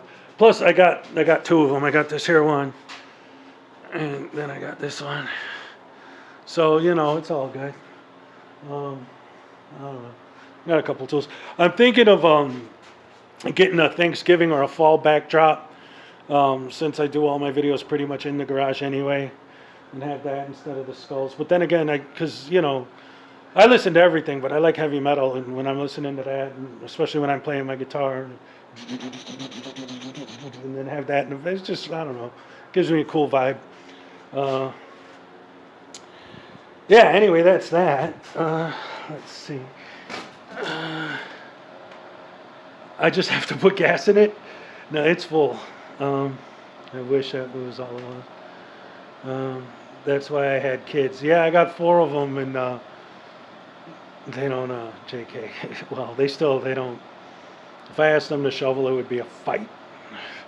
That's like a declaration of war. Nah, my kids are good kids. They're just, I got 2 little ones and 2 teenagers. And if you've ever had 2 teenage girls in your house, it's scary. they're it's rough. Life is hard sometimes, but I love my kids. I love my family. That's what I'm all about, Let's see, 2 girls. I did all the grunt work. Yep, exactly. So let's see, what else do we want to talk about? Anyone want to have any specific subjects they'd like to hear me go off on a rant about? No. Let's see if I got anything else in my notes. Oh, yes. I was going to talk about the Pasco County Sheriff's Department. I had a whole thing I wanted to do on them. Because if 2 teens that help you out tremendously, God bless you, binary. Yeah, definitely did something right for that. Okay, so I'm going to go off now on the Pasco County Sheriff's Department. So I don't know if you guys saw, a couple people have covered it a little bit. Natalie Lawyer Chick did a great video on it. In Pasco County, Florida, the Pasco County Sheriff's Department, for anyone who doesn't know, there's a lot to it. It's a little bit more complicated. You want to get all the details, you can check out Natalie's video on it. But basically, they got caught. Their official company policy department, I should say. So let me say that again. It was part of their official departmental policy to intimidate and harass minors if they had been convicted of a crime in the past. So obviously that's wrong. You can't do that. But there were all these videos, especially body camera footage, of these Pasco County sheriffs doing this stuff, okay? You know what I didn't see? Guess. I didn't see any video from any cop watchers. I didn't see any video from any auditors. And I did the research, I looked into it, and there was an auditor who did audit the Pasco County Sheriff's Department. But he didn't audit the ones that were doing anything wrong. There was a sinkhole, and the cops blocked the area where the sinkhole was because it was dangerous. And the only people that were allowed to go there were people who lived there or members of the press. So this guy grabbed his phone, got on his bicycle, printed out a thing that said just the word press and like a copy, not of his driver's license, but like of his driver's license photo and the word press, and put it on a lanyard around his neck and started trying to ride up to the sinkhole on his bicycle with his camera. So that was his audit of the Pasco County Sheriff's Department. A sheriff's department that, again, official company policy included them harassing and intimidating minors. At one point, and again, the frauditor, the auditor, whatever, this guy was an auditor, he just happened to do them once, was auditing their not allowing people to go past their line because there was a dangerous sinkhole. Which has absolutely nothing to do with what you would think a cop watcher or an auditor should do, is go after the Pasco County Sheriff's Department people who were doing these things. In the video, yeah, Florida's like a different planet, Unclean Hand says. Yeah. In the video of, like, from the body cam footage of the sheriffs, at one point, they pull this lady over and start giving her a hard time and end up dragging her out of her car, which is normally what we all love to see, right? But in this particular case, the reason they pulled her over is because her son got busted of a crime, like whatever, already did his time, already paid his debt to society, should be done, but because she's his mother. They pulled her over because her son was involved in a crime once that he had already been busted and done his time for in the past. That was the reason they pulled her over. She didn't think that was the reason. She didn't assume that was the reason. So, there are bad cops out there. But who's auditing them? The cop watchers, the auditors. How come they're not going after these guys? You know why? Because these guys would beat the hell out of them. They'd pull out their nightsticks and crack their skulls. That's why they don't mess with those cops. They mess with the cops who are literally just standing. Oh, look at you, you tyrant. Oh, look at you just standing there wasting my taxpayer money. Blah, blah, blah, blah. That's who they mess with. Did you see the one with PayPal Patty? Where the cop's literally sitting in his squad car? Patty's like, why are you detaining me? I'm not, I'm just sitting in my car. Why don't you let me go? What's your problem? That goes back to what I was saying. The narrative never matches the content.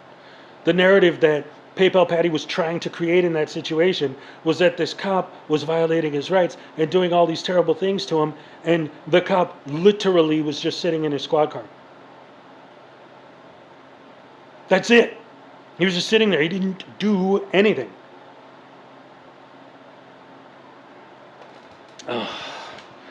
And my biggest pet peeve with all of this, hold on.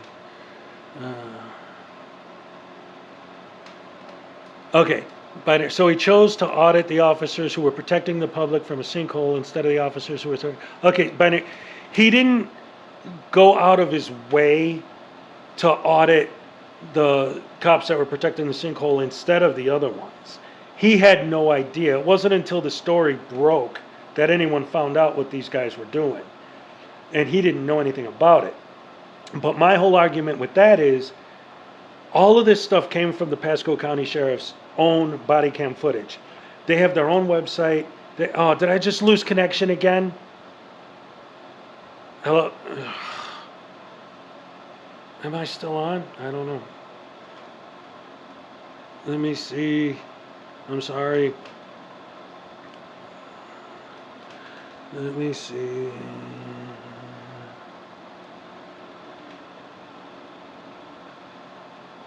I'm good, I'm here. Okay. I'm still going. Okay. I guess I have an auto something. My display timed out. Okay. But I'm still live. All right. If you can hear me now, give me a 2 in the chat. I don't see any 2s. Oh well. Oh wait, here we go.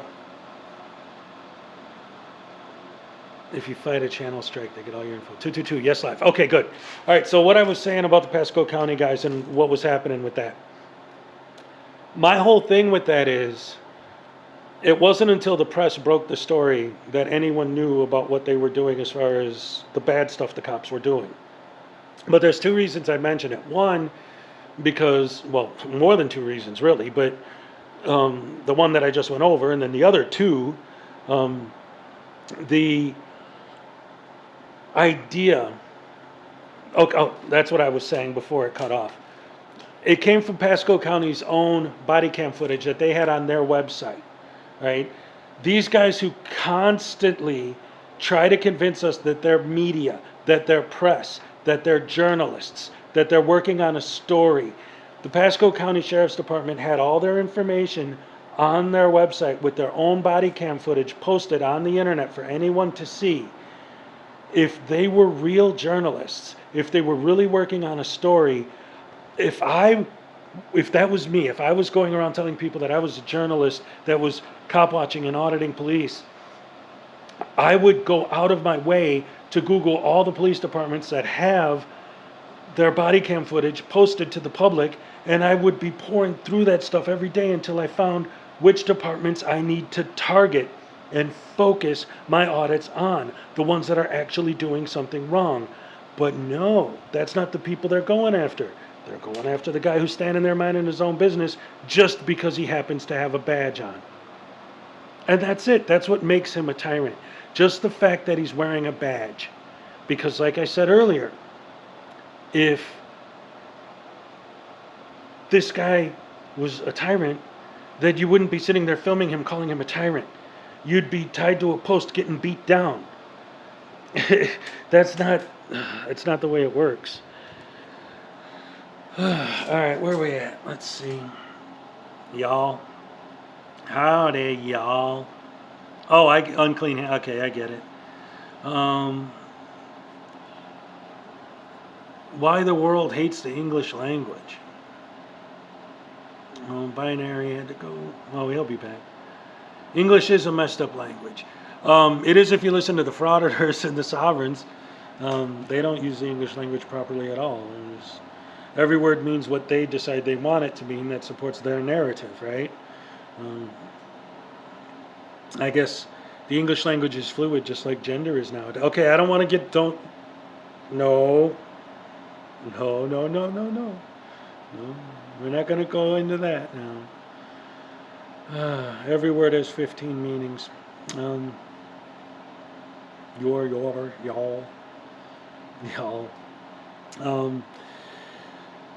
Yeah, that just made me think of, yeah, exactly. Yeah. Thank you, Unclean Hands. Yeah, I know. I almost took a step in the wrong direction. I was watching Ben Shapiro videos earlier, so don't even, I'm not saying anything. I don't want to see now. I don't want to get into him either.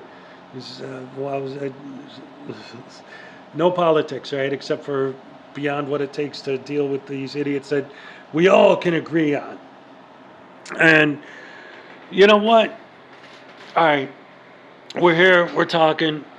Let's do this. Okay. So I'm not even gonna start. I'm just bringing it up to make a point. This whole thing that went down with, Schrodinger's cat loaning money, fundraisers for people, turning out to be scammers and this and that, whatever, Virgo Triad, the whole thing.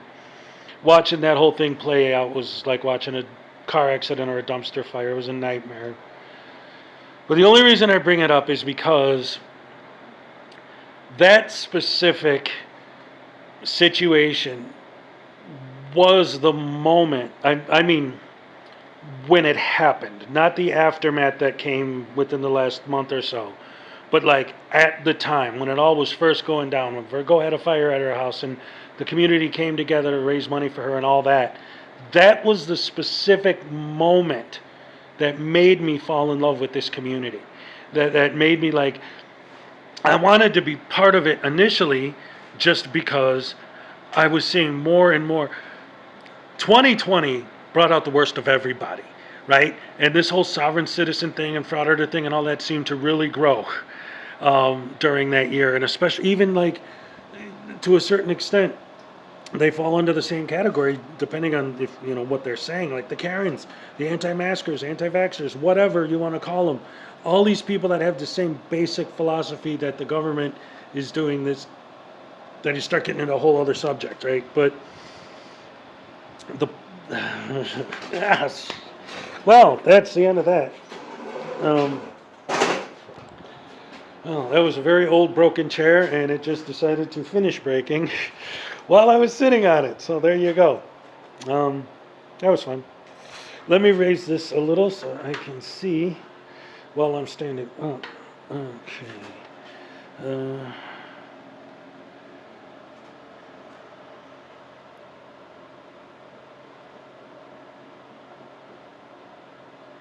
Oh, the Virgo thinking that, yeah. Okay, so, right, but again, I don't want to get into the whole thing about the Virgo situation. The point is that um,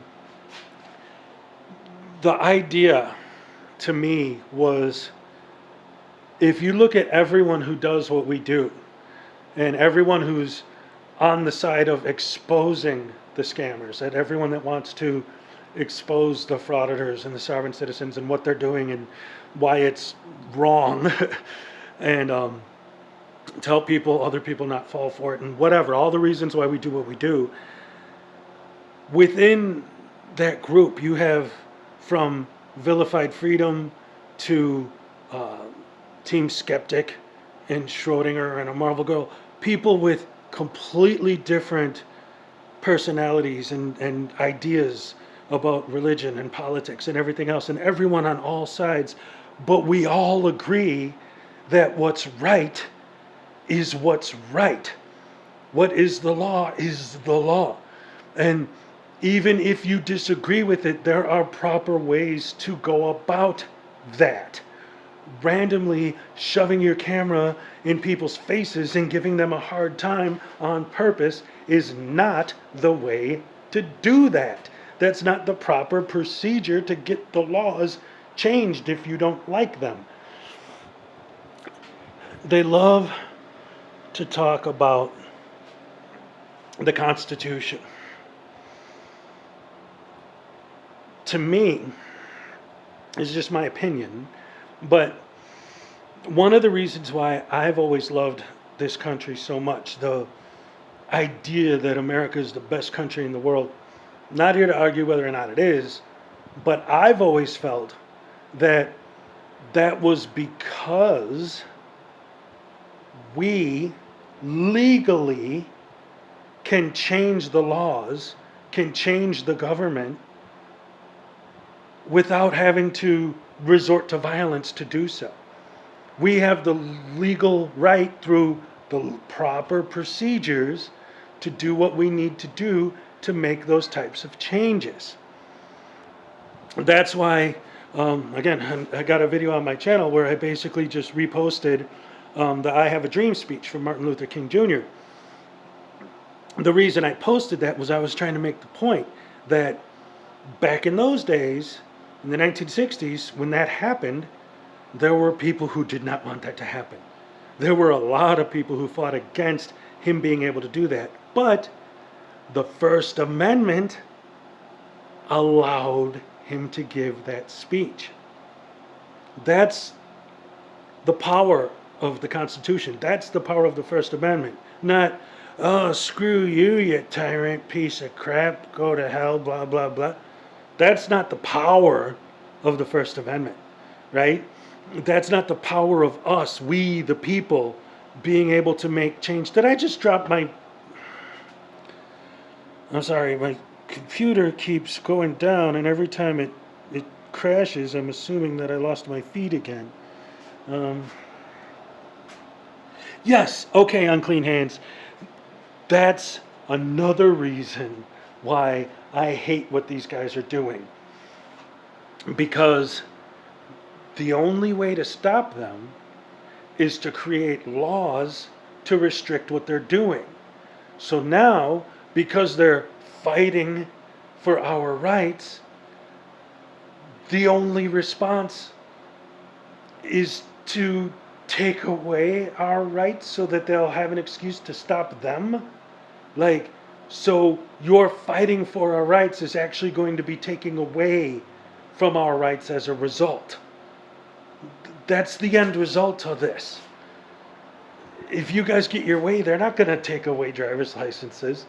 They're not going to take away identification. If you're a Moor, they're not going to decide that everyone can just squat. No, they're going to change the laws to come down harder on you, which is going to make it harder for us law-abiding citizens, like actual law-abiding citizens, to do what we want to do if, I can't imagine why, but if I actually did, well, actually, I've done it. If I wanted to take some footage inside a post office or in a government building, or if the cops were pulling someone over and I was standing plenty far away filming them, and then they said, hey, could you step back a bit? I would actually step back. You ever hear of Zoom? Zooming in on the image, you just pinch your screen and go like that. If you can't do that, you shouldn't be a professional cop watcher anyway. So you step back and you film the interaction between the cop and the guys, and that's cop watching. But now you're going to make that illegal because you don't want to do that, right? You want to film the cop and say, oh, look at that tyrant violating that guy's rights over there. Now the cop's distracted by you. Now you're interfering.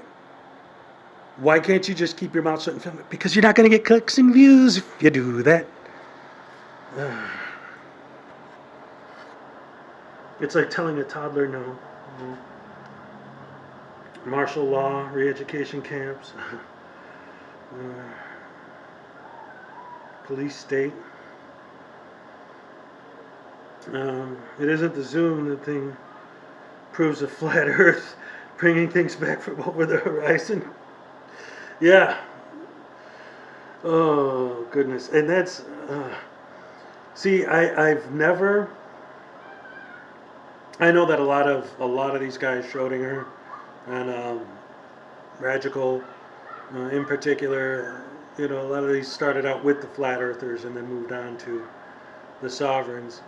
I'm just going to say it. I've never even thought about tackling the flat earth thing because even before Law Talk with Mike, before Old School, before Cheeky Monkey, years ago when I was just doing my Stupid Bears videos, the first YouTuber who ever supported my channel and advertised my channel on his,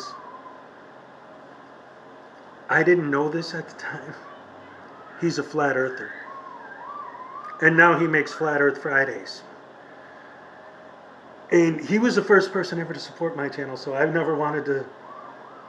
Dude, come on. Seriously? Like, you legitimately believe this?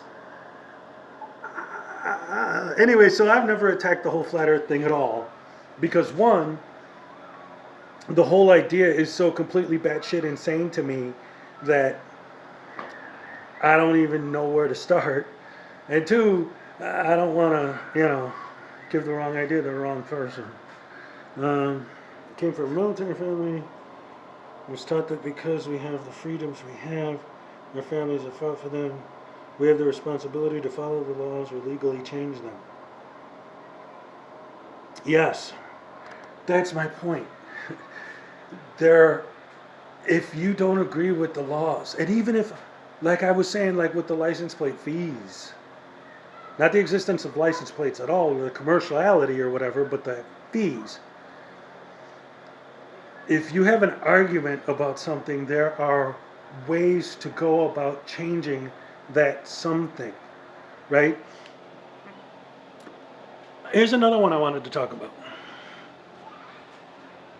And correct me if I'm wrong, because I didn't research this. I'm just bringing this up because it's something that was in my head and we're live, so it's something to talk about.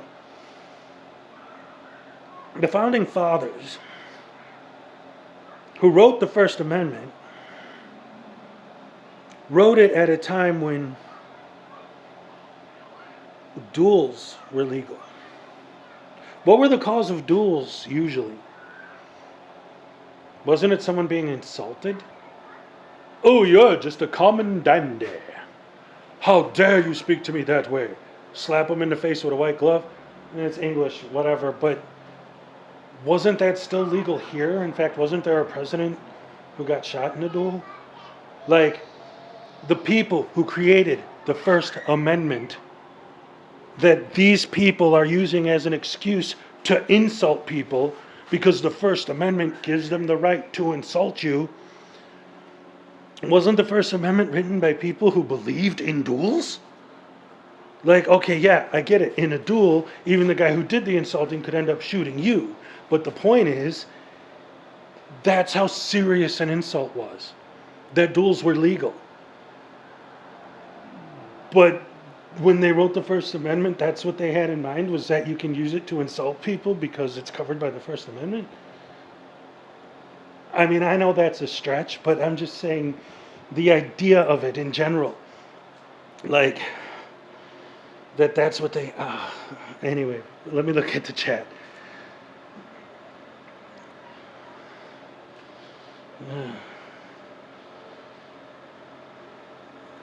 Oh, okay, Asher, 1776. 1776, yeah, we were just talking about the Constitution.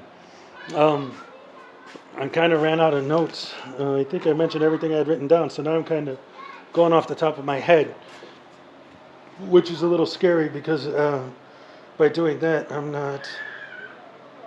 Duels in America started in 1621 and passed into 1859. Yeah, that was after the Constitution was written. So yeah, that was the thing.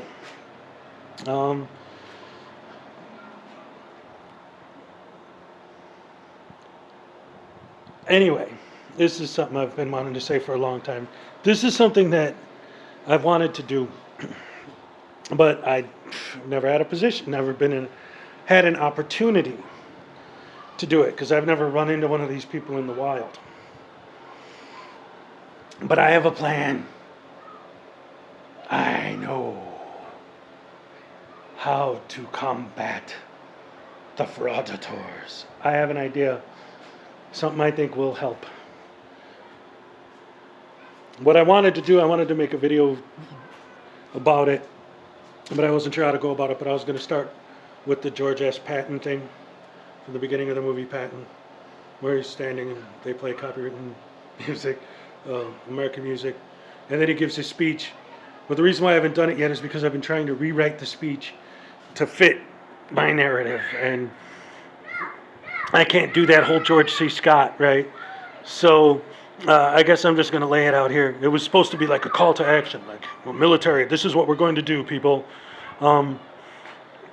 Okay, so the quickest and easiest way to combat these guys if you run into them in the wild is to pull out your phone and play some copywritten music, right?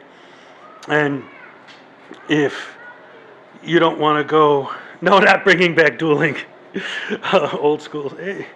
No, this is something that I'm not suggesting you do this. I'm not recommending you do this. I'm just saying I think it would work if it was done properly. Now, first of all, this is not about stooping to their level, but it is about using their own methods against them. But again, this can be dangerous depending on who you're dealing with. I could see like Silence Boy or someone like that going hands-on. I don't know. But I mean, even getting pepper sprayed or whatever. So that's why I'm not saying that this is what anyone should do. But I think it would work if you did it right. I am thinking this.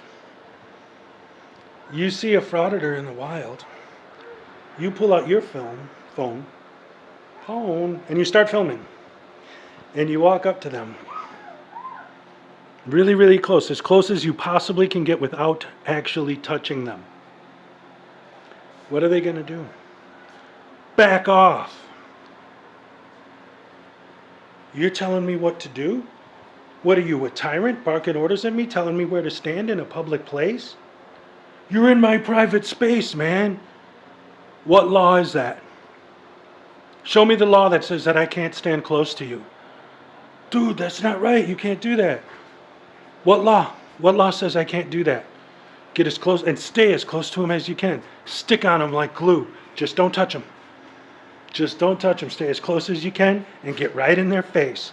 And if they try to tell you to back off, you call them a tyrant for telling you where to stand in public, telling them that you have the freedom to stand wherever you want in public. You're filming. I have the First Amendment right to film whenever I want. They say, no, you need to back off. You're in my personal space. What law says I can't be in your personal space? Oh, well, there's 6 feet. Oh, well, that's a statute. What's the law? Where's the law that says that I have to stand far away from you? Why can't I stand close to you? Why can't I stick my camera in your face? I'm just following my rights. Back off, back off. Oh, you're a tyrant. You're telling me what to do. And if they touch you, oh, that's assault. And then do what they would do. If they even touch you a little bit, scream and yell and cry, assault, assault, help, cops, please help. Oh, no, he assaulted me there. Anyway, that's my plan. If I ever saw one in person, that's what I would do. A punch is satisfying and faster. Yeah. But then you'll go to jail like that dude that I was talking about when I first started the feed. Aaron Burr was a bad guy and ended up as vice president. Library of Congress between him and President of Mexico discussing selling a piece of the U.S. It's easier just to punch him in the face, yes. I want to do that, yeah. Yep. Jail is easy. Only if you are caught.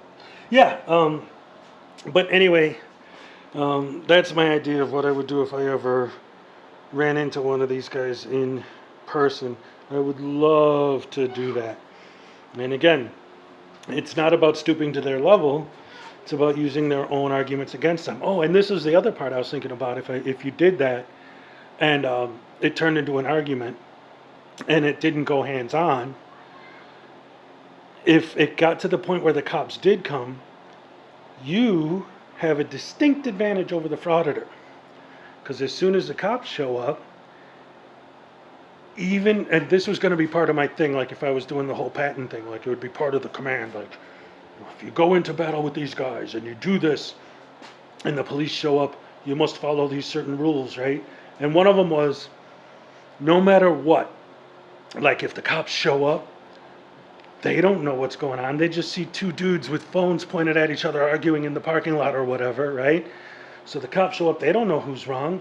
Maybe they think you're the bad guy.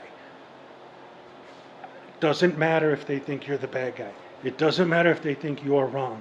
You comply. You comply 100% with whatever they tell you. Why?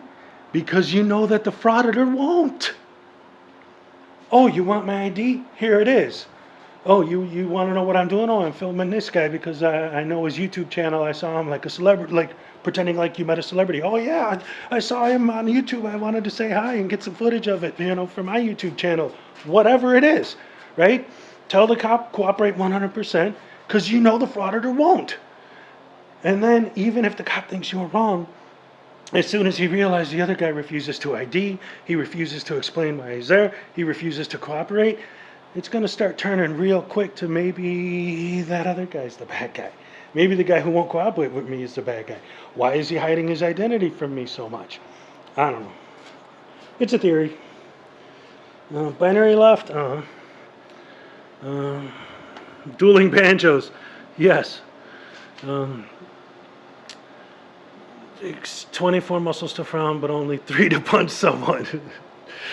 I like that a lot. Instead of it only takes 2 to smile, it only takes 3 to punch you in the face. She's spit in my face. Man, this is cool. I'm glad that this worked out. I've been trying to start doing live feeds. Do you guys think I should start doing this stuff more often? What do you think? Any opinions on that? Because I like it. It's fun. I like the idea of actually being able to interact with the fans in real time, watching in the comments, Yes, love it. Go for it. You're not boring. Well, that's good. Hell yeah.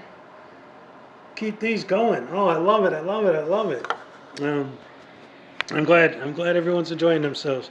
Like I said, I like the immediate interaction because, a lot of times, especially if I get a video that hits and I get a lot of comments on it, I try to you know, you don't really have an opportunity always to respond to all of them, but to be able to do it in real time is nice.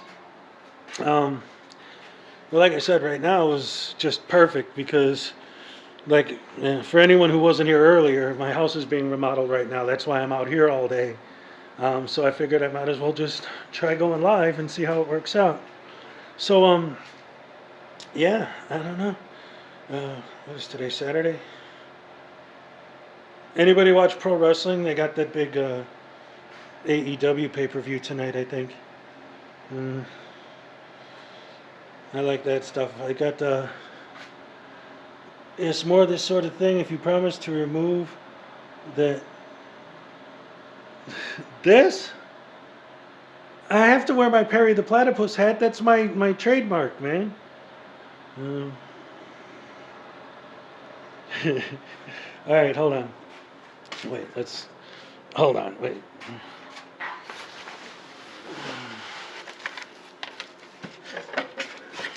All right, guys, I got something for you. For anyone who's stuck around this long, you're going to get a treat now. Hold on.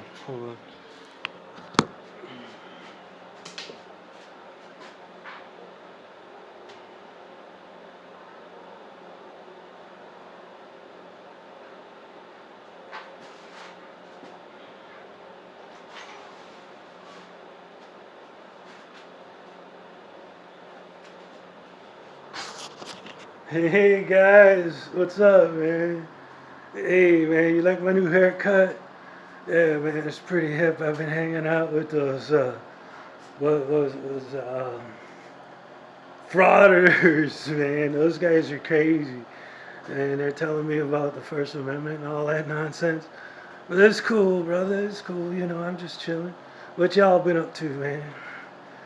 Let me know in the. Oh, you like my new haircut? It's hot. Oh yeah. Oh no, I'm scared. Looks like what? All right, hold on. I can add to it. Wait. Since Halloween just passed, I'm gonna add to it. Hold on.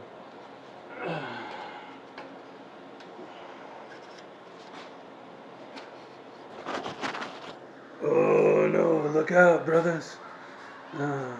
This thing ain't working no. Dagnabbit. The strap broke, so I have to like hold it on.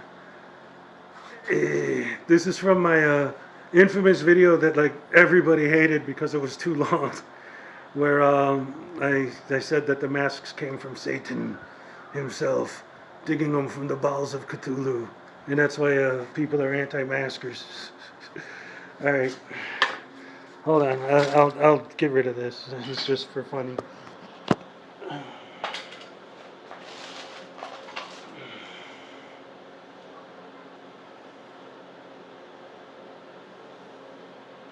I'm still here, man. I'm still here. It's all good. How does this work? Is this better? I got my, that's not even tight. My skull do-rag in front of my skull backdrop. The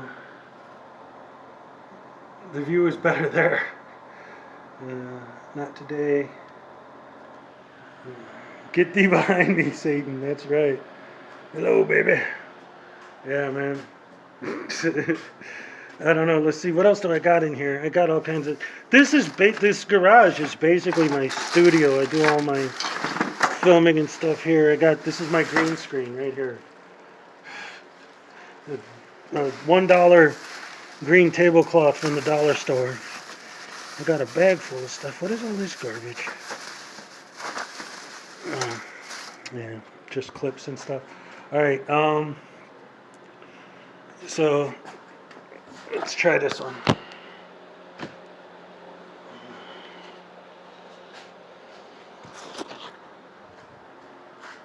American.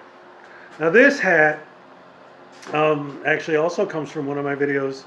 It's from my Halloween video at the end when I turned myself into sort of a frauditor. I got a gold chain.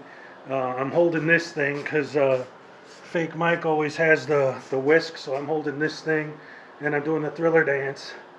And but I got the hat sideways because I'm trying to look like a legitimate journalist. Yo, what's up, man? I work for Hezekiah News Incorporated. I'm a legitimate journalist, and you know it because I look so legit. Dig it? Yeah. Anyway, that ain't even nothing either. All right, let's get back to the comment section. See what you guys got. Portrait mode engaged. I didn't mean to. The view. I loved your song and dance about Schrodinger's cat lawsuit. Frivolous lawsuit. Yeah. That was really weird too, the way I made that, because I made the music because, you know, the majority of the music on my site, I try to put my music. So I wrote the song, I threw together the music, but my microphone wasn't working. And then when I tried to record it different ways, I had my kids running around making tons of noise and all this stuff going on. So I actually came in here with my guitar and I recorded the guitar part, but I had no audio track playing.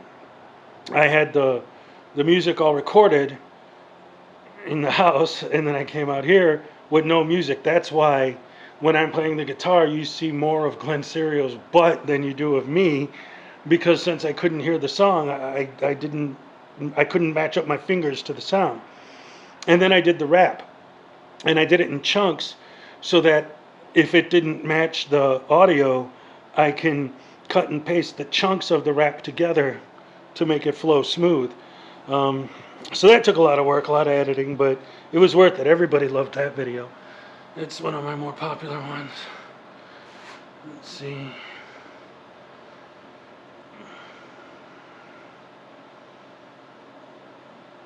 Didn't serve him properly. That whole thing with now he's been going after Long Island audits now.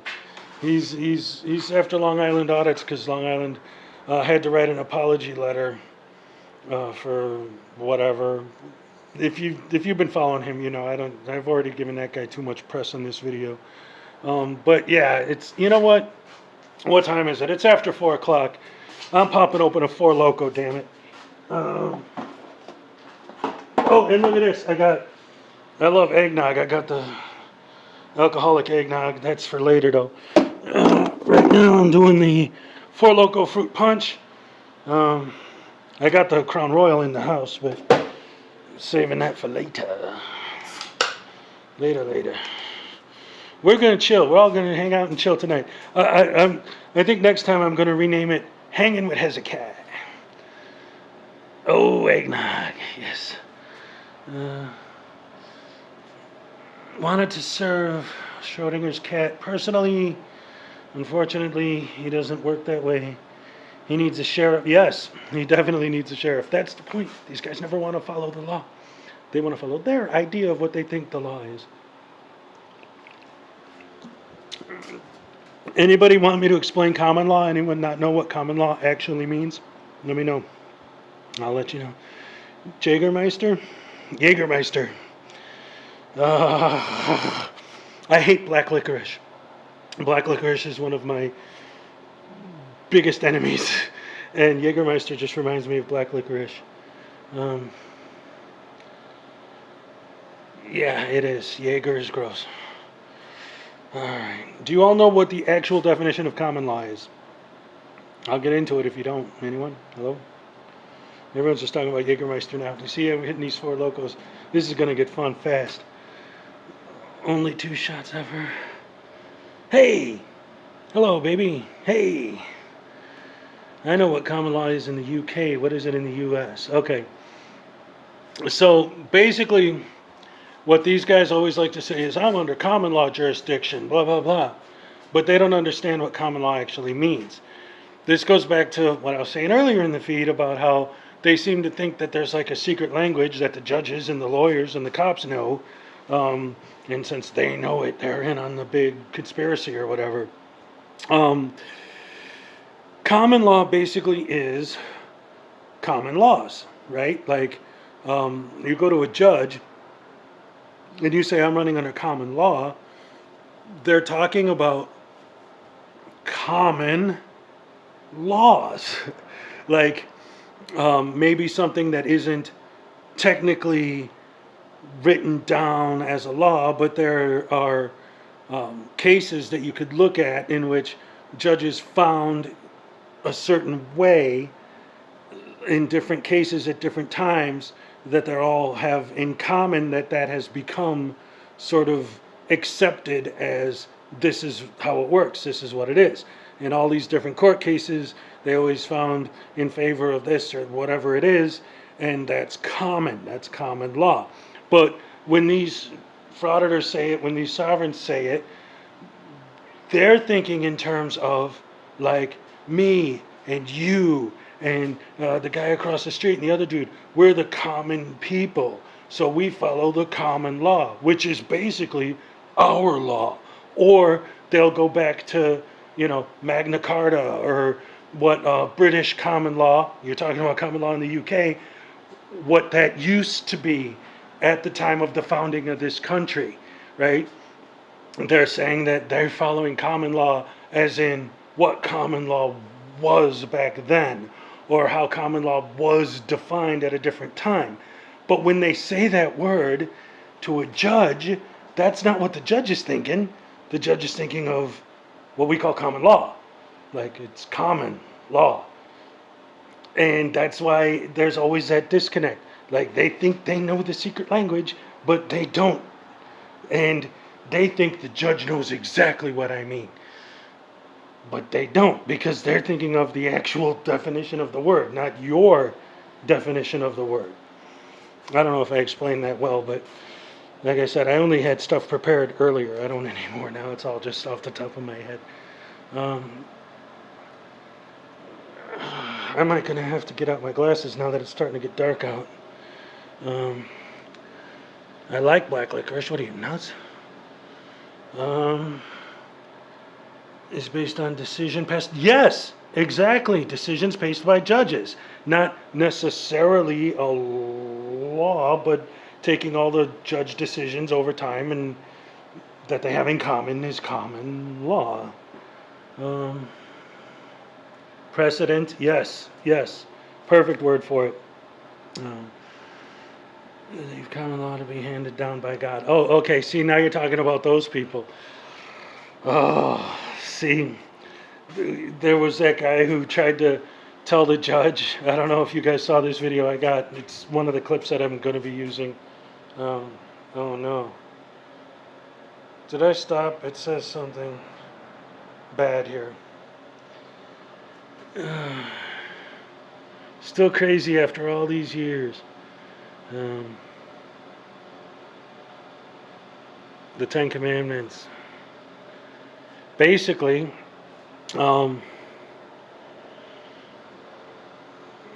it's not working. No, it is working. Okay. I got a screen in my face. I can't even see myself now. Just telling me page failed to load. What page? What are you loading? Of which do we speak?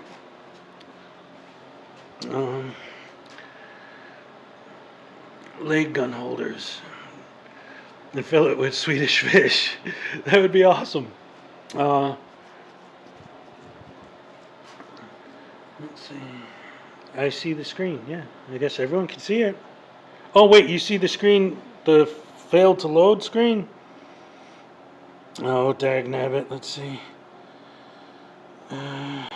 Broadcasting to you guys, too. Page failed to load. What is that? What? I don't understand. How do I get rid of that?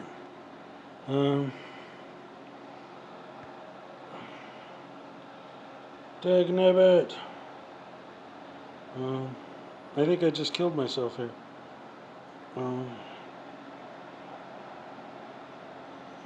No, I didn't.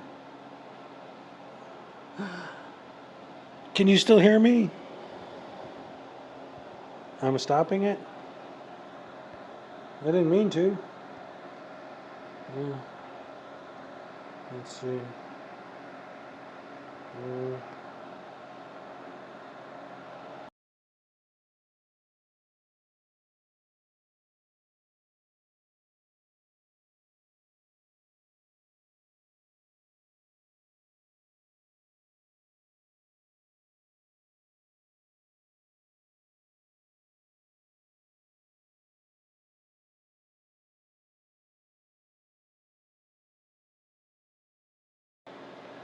How about now? Is there sound now? Is there sound now? Bum bum bum bum bum bum bum bum. Okay, I'm good. Am I good with video and audio, or do I still have the page failed to load sign there? Sign. Okay. So let me ask you guys. If you want to keep going, I can like reboot and see if that fixes the problem. It's still there. It's still up, but who cares? You guys don't mind. I was just seeing if I could move it. Oh well, if it works, it works. Try it. All right. I am going to reboot and see if we could go back and continue where we left off. All right. So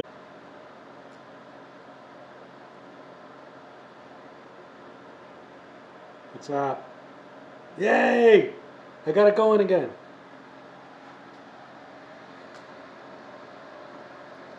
Hey, it worked. It took a second, but I got it. I got it. So it's something's loading though. It's the shed. Yeah. Oh well. What's this? Welcome back. Thank you. Thank you very much. I'm glad to be back. Glad to be here. Well, thank you very much. When I was in high school, my Elvis impersonation was very popular. It was, oh, love you too, Script Cat. Gotcha. You're in the shed. I'm in the garage. We don't park our car here. And by the way, I don't smoke cigarettes, so I'm not doing this. See? Ain't you? No. Yes. This is I call it my studio. It's the garage. But, you know, there's 6 of us in the house. My wife, I got 4 kids. So this is pretty much my space. The garage. And that's pretty much all I got. That and, you know, that's it. But it's all right, you know. I do my thing. Am I blocking the screen with my hand? Oh, what the hell happened now? There. Oh, my hand was blocking the frame, and then 4 kiddos. Congratulations. Yeah, thank you. Your cat is talking crap about me? Dude, I don't hate cats, but I am so deathly allergic to them I can't get anywhere near one of those damn things. Keep that damn thing away from me. You guys ever watch those Tony Baker cat videos? Those are great. Where those cats are giving the skibbity pat, pat, pat, pat. Oh. I love that stuff. Yeah, it is. It's a good time. But yeah, I am very allergic to cats. I can't get anywhere near those things. They'll make me very sick. Owl kitty videos. Oh yeah, I think I know what you're talking about. Let me see. Should I put the platypus hat back on because that's my trademark, or is this fine? I'm having a bad hair day, so I'm not gonna not wear a hat.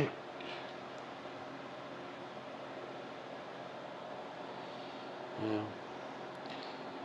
Yeah, I'm not gonna make a thing out of it like cat in the Matrix and Jaws. The platypus hat. Yeah, that's what I say. All right, hold on. I'm gonna go put that back on because that's my trademark, man. I gotta have that. It's in my thumbnail.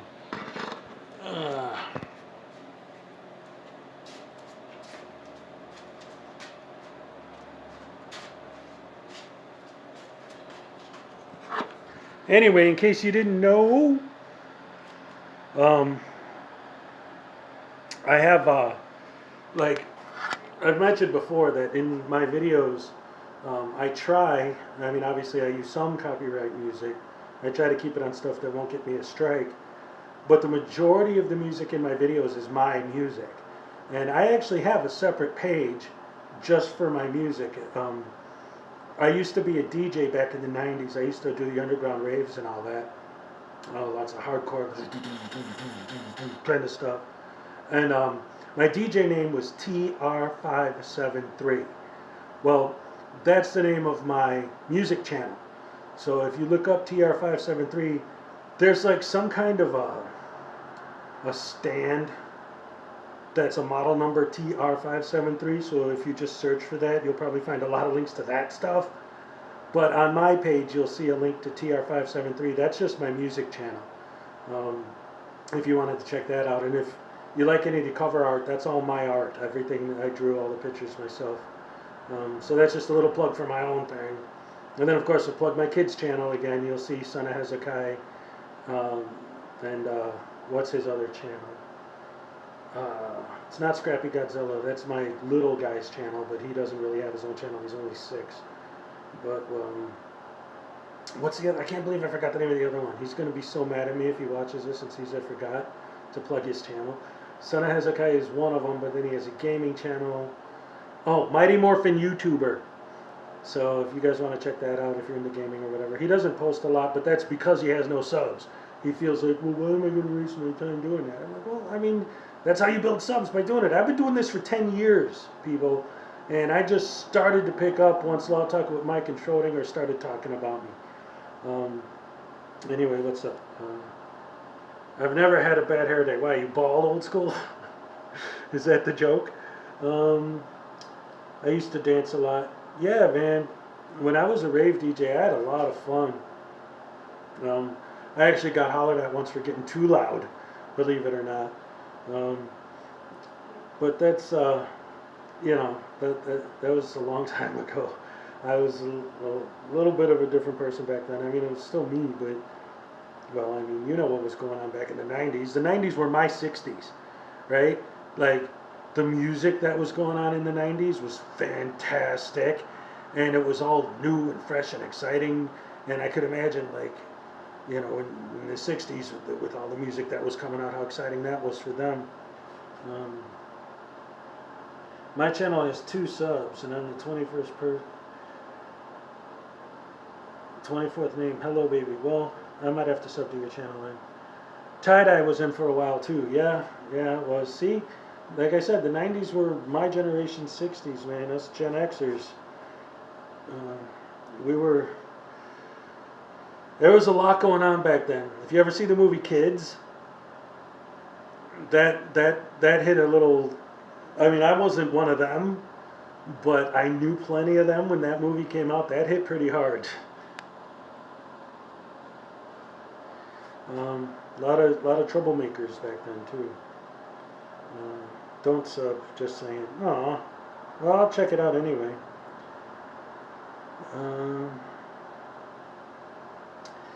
Yeah, good times.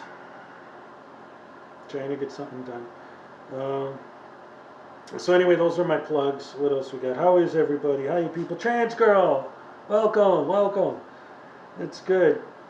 See, oh wait, I was in the military in the 90s. I got sent tons of music over the years, and I still have most of it.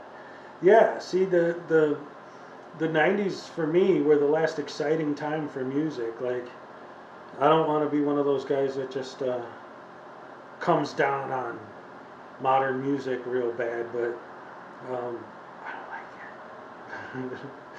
I used to be a lead singer in a punk band in the early 2000s, and I wrote a whole song about modern music. The chorus was, I don't know if I could repeat it. It was bad, but it was all about, one of the lines in the song was, right, so it was, all this crap they listen to blows my mind because it's poo. The radio plays only shit. How the can they stand it? Yeah. Last time you weren't tracked by your phone. I just thought I'd drop by for a bit before I go to bed. Well, thank you. I appreciate the visit. I always see you around, so it's definitely good to see you in here. I appreciate it. Thank you. Hello. Yes, Grip Cat saying hello to everybody. All right, hold on. I gotta go get my 4 Loko. I'll be right back.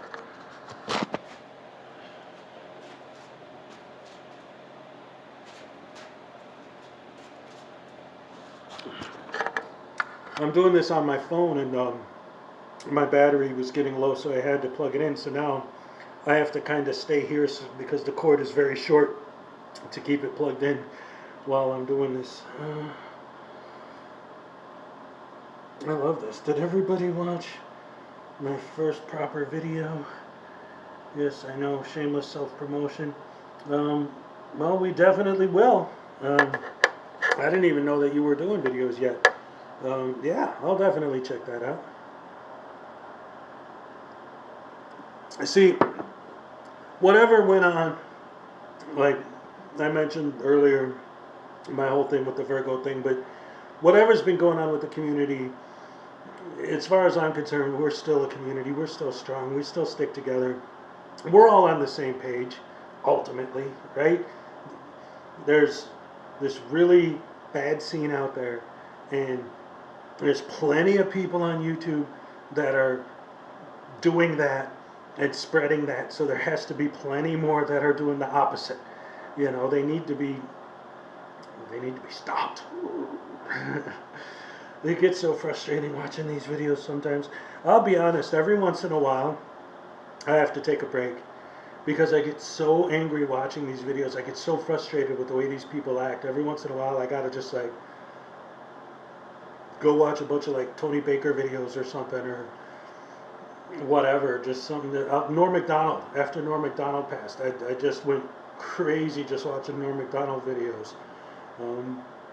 I love that guy. He was hilarious. Bill Burr, all that stuff. I was thinking of trying to do something too, just in general,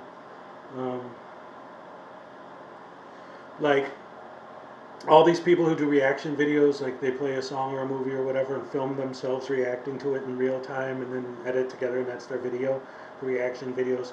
I was thinking of doing sort of a takeoff on that, but with the frauditor videos and stuff, like doing just a standard reaction video, but to those videos. The problem is I don't want to support their channels, so like I want to watch Schrodinger's videos or Radical's videos or Unclean Hands videos, you know, and maybe do like a reaction to those. I don't know, every once in a while I should. Hey, I'm thinking about it. What I've been looking at a lot is a lot of times these frauditors will be going through their bit, or the sovereigns or whatever, you know, the travelers, the Moors, and there'll be something, I love your parodies, you do them so well. Yes, yes. That's, yeah, the only issue with my parody videos is that, you know, they take a lot more time because, and I'm not complaining, I'm just saying this is my situation. Now it's getting colder out, so this is going to change very soon, but I've been working 6 days a week, 10 hours a day for like the last 6 months. And I've been doing these types of sovereign citizen videos, whatever, for about 5 months. So the whole time, I've barely had any time to work on videos at all. Because after I come home from work, I got 4 kids, I got a wife, I got to deal with that.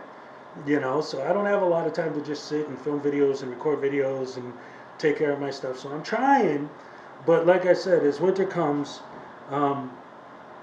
it'll become more, it'll open up more time for me as once we start getting like some real snow, that's our dead season. Like late November, December, January, February, we don't get any orders. Like there literally are days in the winter, in the dead of winter, where I work with fertilizer. I load pallets. I physically throw the bags down all day, and then I drive the forklift to load the trucks and stuff. So I'll average like maybe 30 pallets a day now. And then in the dead of winter, I'll do maybe 10. So sometimes I'll even work less than 8 hours in the winter. So then I'll have a lot more time opening up in the coming months to do a lot more stuff. I could start bringing back other characters too, do my Bears character. And that's when I want to finish up my sequel to the Sovereign Citizen Awards. Unclean Hands, would you be interested because I never asked any of you guys. I think you didn't come in here until after I talked about it.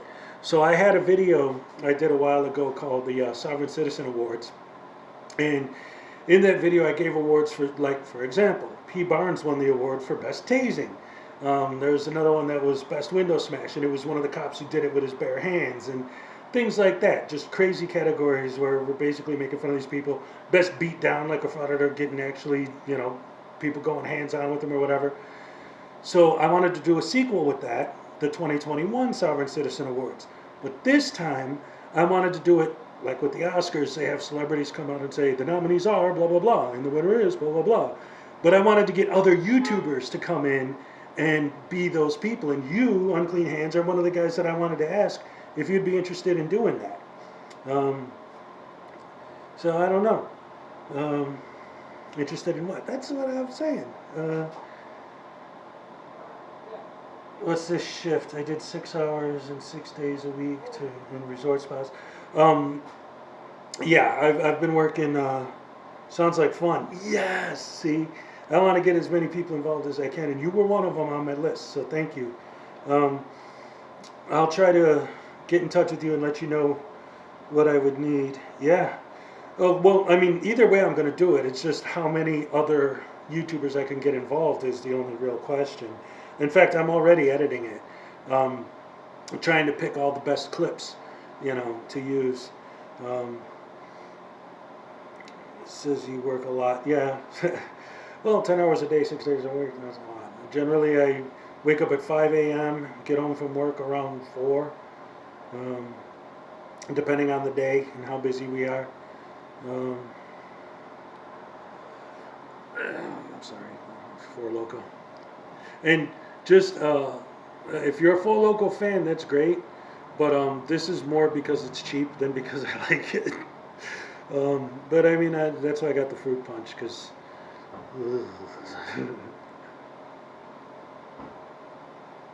Alright, so anyway, there's that. Let's see. Yes, you work a lot, not like our frauditor friends. Half of them don't even have jobs. They're doing their fraudits. That is their job, right? I'm working right now. Well, so am I. Well, get back to work. You're dismissed. Well, somebody's going to punch you in the face someday. And it's so hard, too, because I know, like, rooting for someone getting beat up isn't particularly whatever. I understand the legality and all that, but every once in a while, these people, because you know that if they didn't have their camera in front of their face and they walked up to people and started talking to them the way they talk to these people, they'd be getting way more beatdowns than what they are getting. They wouldn't get away with that in just normal life, but they have to hide behind the camera and then call everyone, and that's when they start calling the people that they're making fun of cowards. I saw fake Mike real news, or real Mike fake news, or fake Anselmo's brother-in-law's girlfriend, whatever his name is. I don't care. I purposely say it wrong. Gotta run. Been fun. Later, people. Take it easy, Unclean Hands. Anyway, I saw this video with fake nose, whatever, and he was messing with beat cops that were just hanging out, not doing anything, not being tyrannical. They're just standing there. And he was complaining about how they're a waste of taxpayer money and they don't do anything, and he was calling them cowards. And then somebody came up to him on the street and started like getting in his face, and the cops basically saved him from taking a beat down, and he immediately started ripping back into the cops. Like, as they were pulling the guy off of him so he wouldn't get it beat up, he starts ripping back into the cops again. Like, oh man. Alright, what do we got going on in the chat?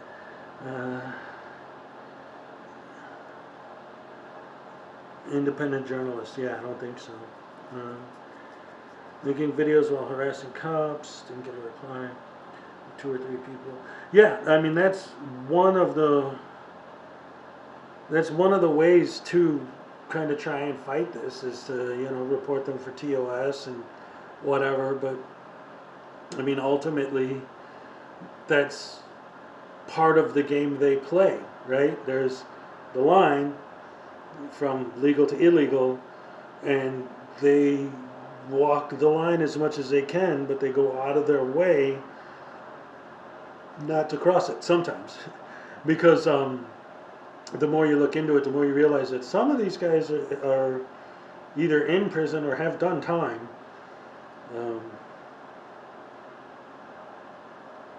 They don't really. Most cop watchers aren't cop watchers. They're people who've been arrested for something and are butthurt because they didn't like the fact that they got caught. So now they're going to dedicate the rest of their lives to picking on the cops. I haven't quite gotten through to broken system, broken trust yet, but like I said earlier in the stream, I had a conversation with him through his comments section, and we went back and forth quite a bit.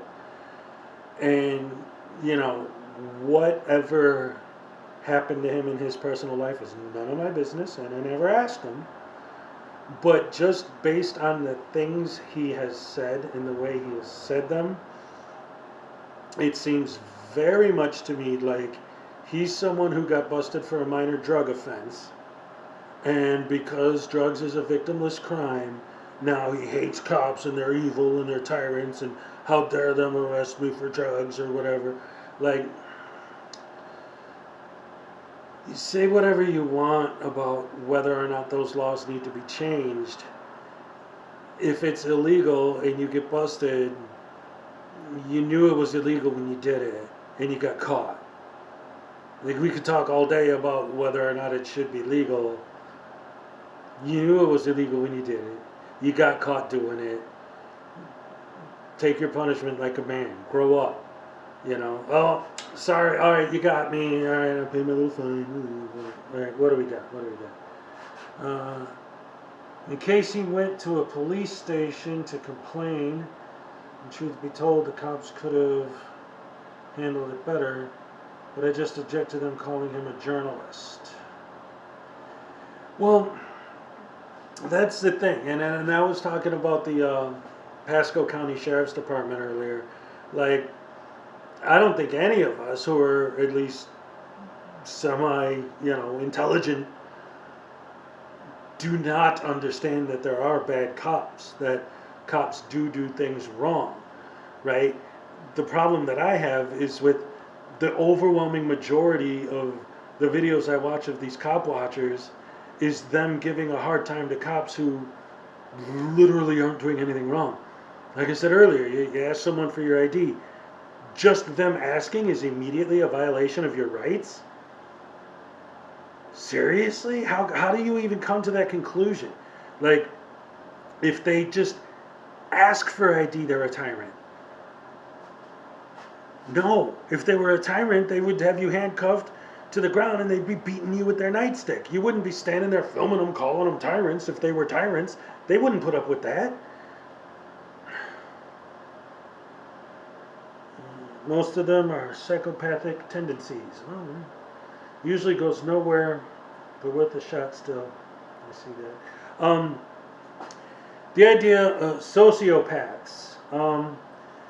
That's definitely possible. There actually have been studies, published studies, where they haven't found any particular sort of mental illness or idealism in common with them. I mean, I would say narcissism. Sociopath is also a good word. But I think in general it's a very large percentage are people who just don't want to get a job and see this as easy YouTube money. Wait a minute. All I got to do is grab my camera, walk up to the cops and start talking trash and filming it, and I'm going to get paid? Bam! Where do I sign? That's the attitude. I don't think it's always a mental disease. Sometimes it is. But I think for the most part it's just greedy idiots. and they need to be stopped because the ultimate, uh, you know, result of their actions is that the laws are going to be changed because there's no legal way to stop them yet, is to make laws that actually do limit our rights um, as an excuse to stop them, which is going to make everything worse for everybody else. Alright. That's, oh, dag nabbit. I lost my my screen again. Alright, at least it's working right now. I think I'm just not seeing it. Let's see. Basically what it comes down to is when my computer crashes, I can't see the chat. Because here, if I open the chat, I can, but it'll take up such a, like for me to be able to read it. I'm old, I don't see very well. I'm not even wearing my glasses. I should put them on, they're goofy, but they work. I never did bother to get prescription glasses because I've never had an eye exam yet. But I know I can't see. So I have my little laptop here where I'm running the chat. So I could read it down here, and then that way I don't have my screen cut in half with the chat here and then me here. Let's see what I'm doing. We see you. Who's leaving? The laws are fine until applied to them. Oh, they love it when they don't have to follow the rules, but you better follow them.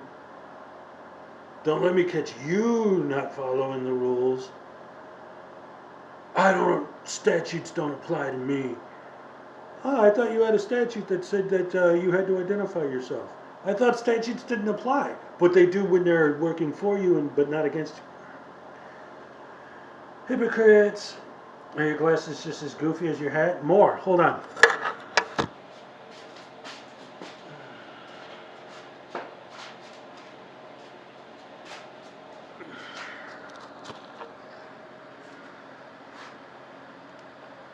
How do you like that? Oh man, everything looks so much better now. Yeah.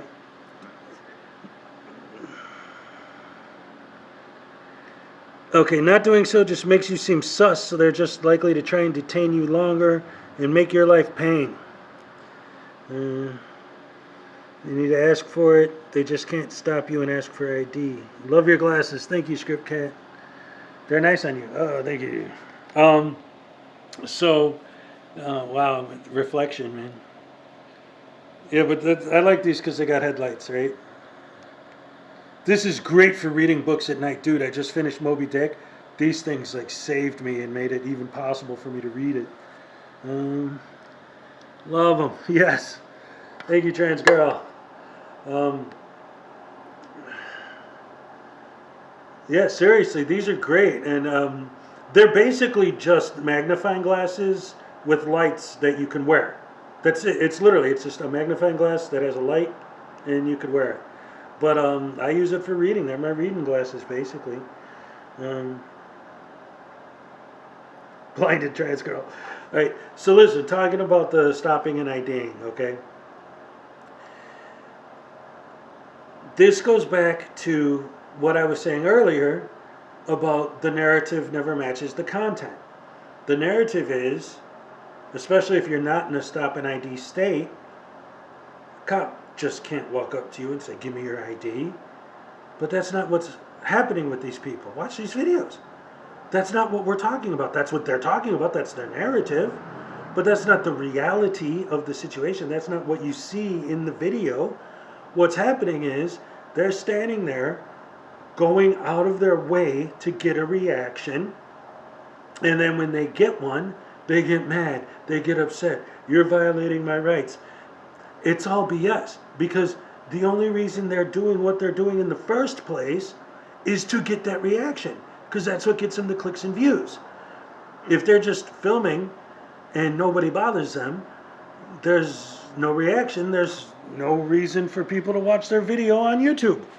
So it's not a thing. They're not getting any money off of it, so they're not going to do that. When the cops ask them for ID, it's always because something happened. I mean, just go back and watch the videos, right? Guy's walking, cop says, man, do you need anything? Are you okay? Do you need help? Or what are you doing? Oh, I'm just filming. Oh, yeah, I'm with the press. Oh, can you show me ID, like your press pass, your badge, whatever? And no, I have a right not to show you my ID. In other words, it's not like they make it sound like, okay, let me say this, all right? I've been in here for how long talking to you guys? How many cops have come in here and ID'd me? When I walk down the street every single day, how many times have the cops stopped me and ID'd me? When I did my post office audit, did the cops come and ID me? No, because I had permission to be there. Like, if a cop literally does stop you for no reason, then yes, they're doing something wrong. But not having license plates is a reason. You shoving your camera in people's faces and giving them a hard time is a reason. It's like the whole, Anselmo did this thing, last time I looked, it was his most recent video, but he's probably posted since then. But he walks into this courthouse or police station, and they have a checkpoint. He's like, you're violating my Fourth Amendment by having a checkpoint. The Fourth Amendment is illegal search and seizure, right? I love that video where the lady's like, illegal search and seize. Or siege. Siege is what she said. Illegal search and siege. Like the million people are attacking the village. It's a siege, right? Anyway. Illegal search. Right. Right. You getting pulled over for not having license plates. What are they searching? What are they seizing if they ask for your driver's license? How are they violating your right? When Anselmo's in that place and he sees that they have a metal detector, how is that an illegal search? It's a search, but it's not an illegal search. The law is for illegal search and seizure. Like the cops bust into your house and search it, and they don't have a warrant, and then they grab your TV and your booze and they split. That's an illegal search and siege, but that's not what's happening, is it? That's not even anywhere near what they're talking about. Let's look at the comments again.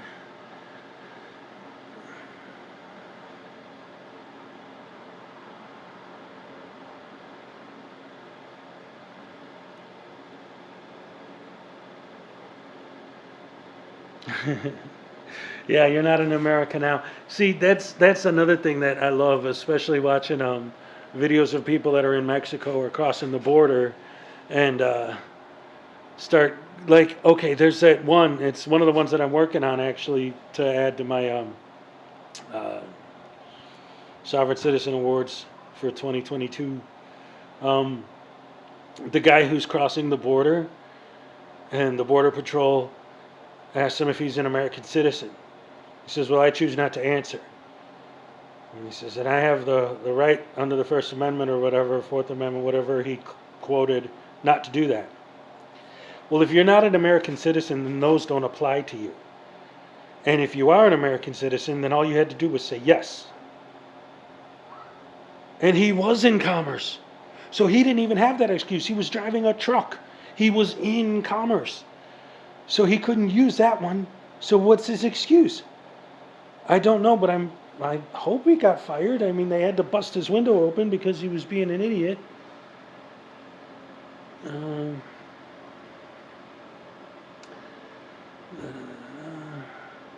Just to make sure we think the same about this. I think I missed something. Trans girl, we think the same about what? The licensing? Traveling versus driving? Pooping instead of taking a shit? I don't know. Alright, I got some Four Loko in me, and I just said that, which made me think of this. Alright.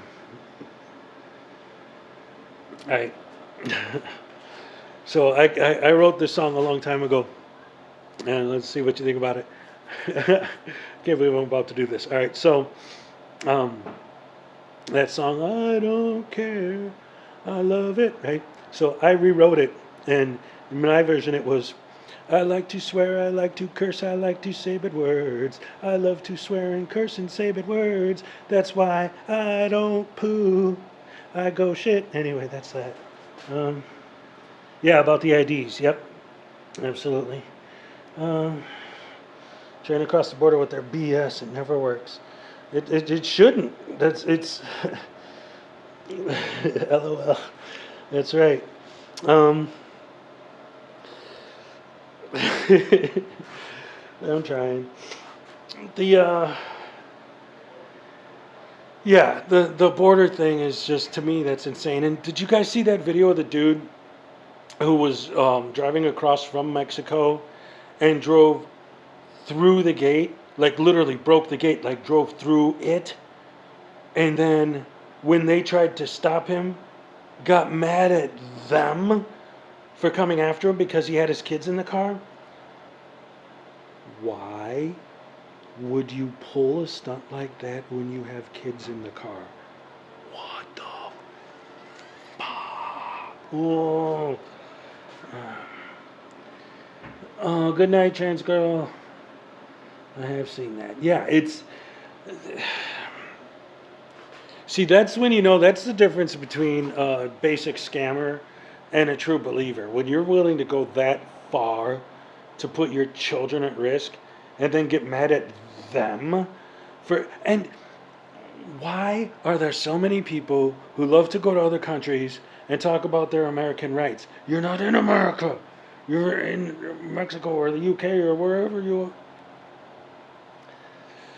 It reminds me of that South Park episode where Cartman's in Africa and they're all starving to death. He's like, hey, I'm an American. American. Always American. Talk about, oh, yeah, absolutely. That's unless you're Amagansett Press, then you bring your kid with you on your audits. He's your backup.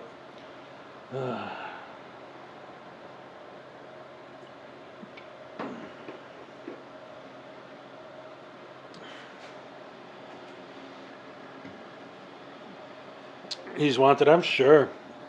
Like how? So, oh, dagnabbit, I keep doing her. Ah. I have sensitive buttons on my little device here, and every time I accidentally rub my finger against it or my hand against it, it kind of blacks my screen for a second. Starving Marvin. No, Starving Marvin, that's a bad Starving Marvin. I can't do a Cartman. I really can't do impersonations very well. I could do some voices, but it's usually my own characters. Like my Chicago Bears fan. It's a super fan from Chicago over there with the Bears. They haven't been doing that good this year, but what are you gonna do?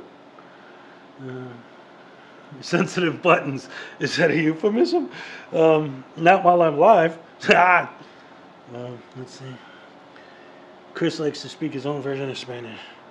Yeah, he did too. Yeah, he did. He's, no touching my caro, el domo. It was almost that bad, like when you just add o to the end of every word. You stapo tacho el domo. And that's the other thing. Like I've thought about this before too, so many times. Like if I came into contact with someone like Silence Boy or Anselmo or whatever, and they started giving me that crap and started switching to Spanish. And, oh, pinche pendejo, cabrón. Hey, yeah, tu madre way is the only way, huh? Stuff like that. Because, just because I'm white, they think I don't know what they're talking about. Yeah. I'm from Chicago. I know, I don't speak Spanish fluently, but I know what's going on. Spanglish, yes. The Bears. That's right. The Chicago Bears. They spent the first half of this season juggling quarterbacks. Now they're juggling head coaches. They don't know what they're doing over there. Like the fool who was running from the cops while talking to 911 with his kids in the car and hit that lady. Yes, old school. We were talking about him earlier. What I No, what I was trying to say about that whole thing, that whole situation to me is exactly what I've been afraid of from the very beginning with these sovereign citizens and the nonsense that they're trying to pull about like not needing a driver's license and not needing a license plate and not needing registration and not needing insurance. I knew it. I knew. I'm like, one of these days, one of these guys is gonna cause an accident, and it's gonna be. And now the dude's in jail for what, 5 years? These people. Yes, speaking in tongues. I'm actually really good at that because sometimes, like, if I like trip over a word, I'll start doing that. And my son, my older son, he's 11. He'll go along with it, and we'll start having like conversations where we're just talking back and forth to each other, like, whatever, we'll just go on for forever. So I'm actually pretty good at that. But just having fun, playing with the kids. We always have a good time. A lot of catch. They're still not good at throwing a football, especially my little one. He's 7. He throws a football like, ugh. What are you doing, man? You just hold it like this, throw it. Oh, I'm sorry. We might have some people in here from the UK. An American football, not a soccer ball. Let's see. New Hampshire. Yeah, you need proof of financial responsibility. That's the thing. Like, like I think someone was saying earlier, like when they first came out with seatbelt laws, like people, oh, you're violating my rights by forcing me to wear a seatbelt. Oh, you know how many lives they saved by doing that? So, yeah, you might not need insurance everywhere, but the point is, if they ask you for some kind of proof of insurance or, like you said, financial responsibility, there has to be something, because if not, then like this guy, you run somebody over, you kill somebody. Who's paying for it? Nobody. Screw you. You're dead. I don't give a shit. Whatever. Have my wife interview me on the side of the road asking me a bunch of questions about the cops violating my rights instead of even thinking about the fact that I just killed someone. That's all. Some people, man. Keeping it criminal. Kick. What's up, dude? How you doing, buddy? Oh, good to see you. Can we make seatbelts optional for soft sits? Only when they're in an accident. Yeah, that's good stuff. Good stuff.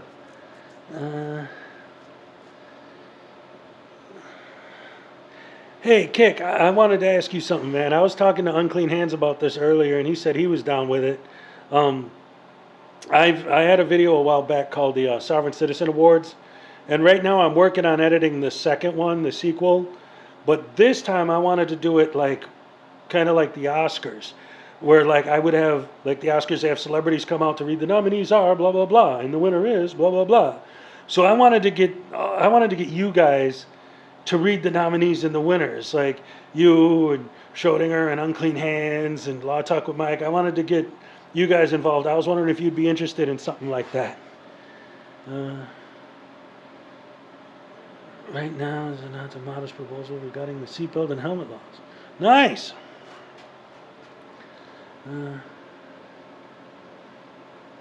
The P. Barnes Awards. P. Barnes won Best Tasing in my last Sovereign Citizen Awards video. We might have to do a replay of that. Sure. Yes. All right. See, I like that. Thank you. Thank you, Kick. Kick rocks. Kick rocks, buddy.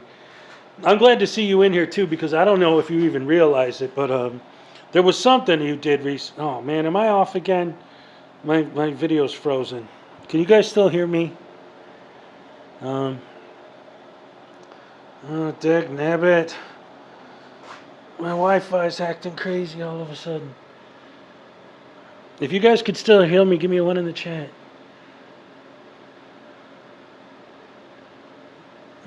Stuttering, but we can hear you. We can hear you. Frozen. We could still hear. All right. Well, I hate my Wi-Fi. That's what I get for living in the sticks.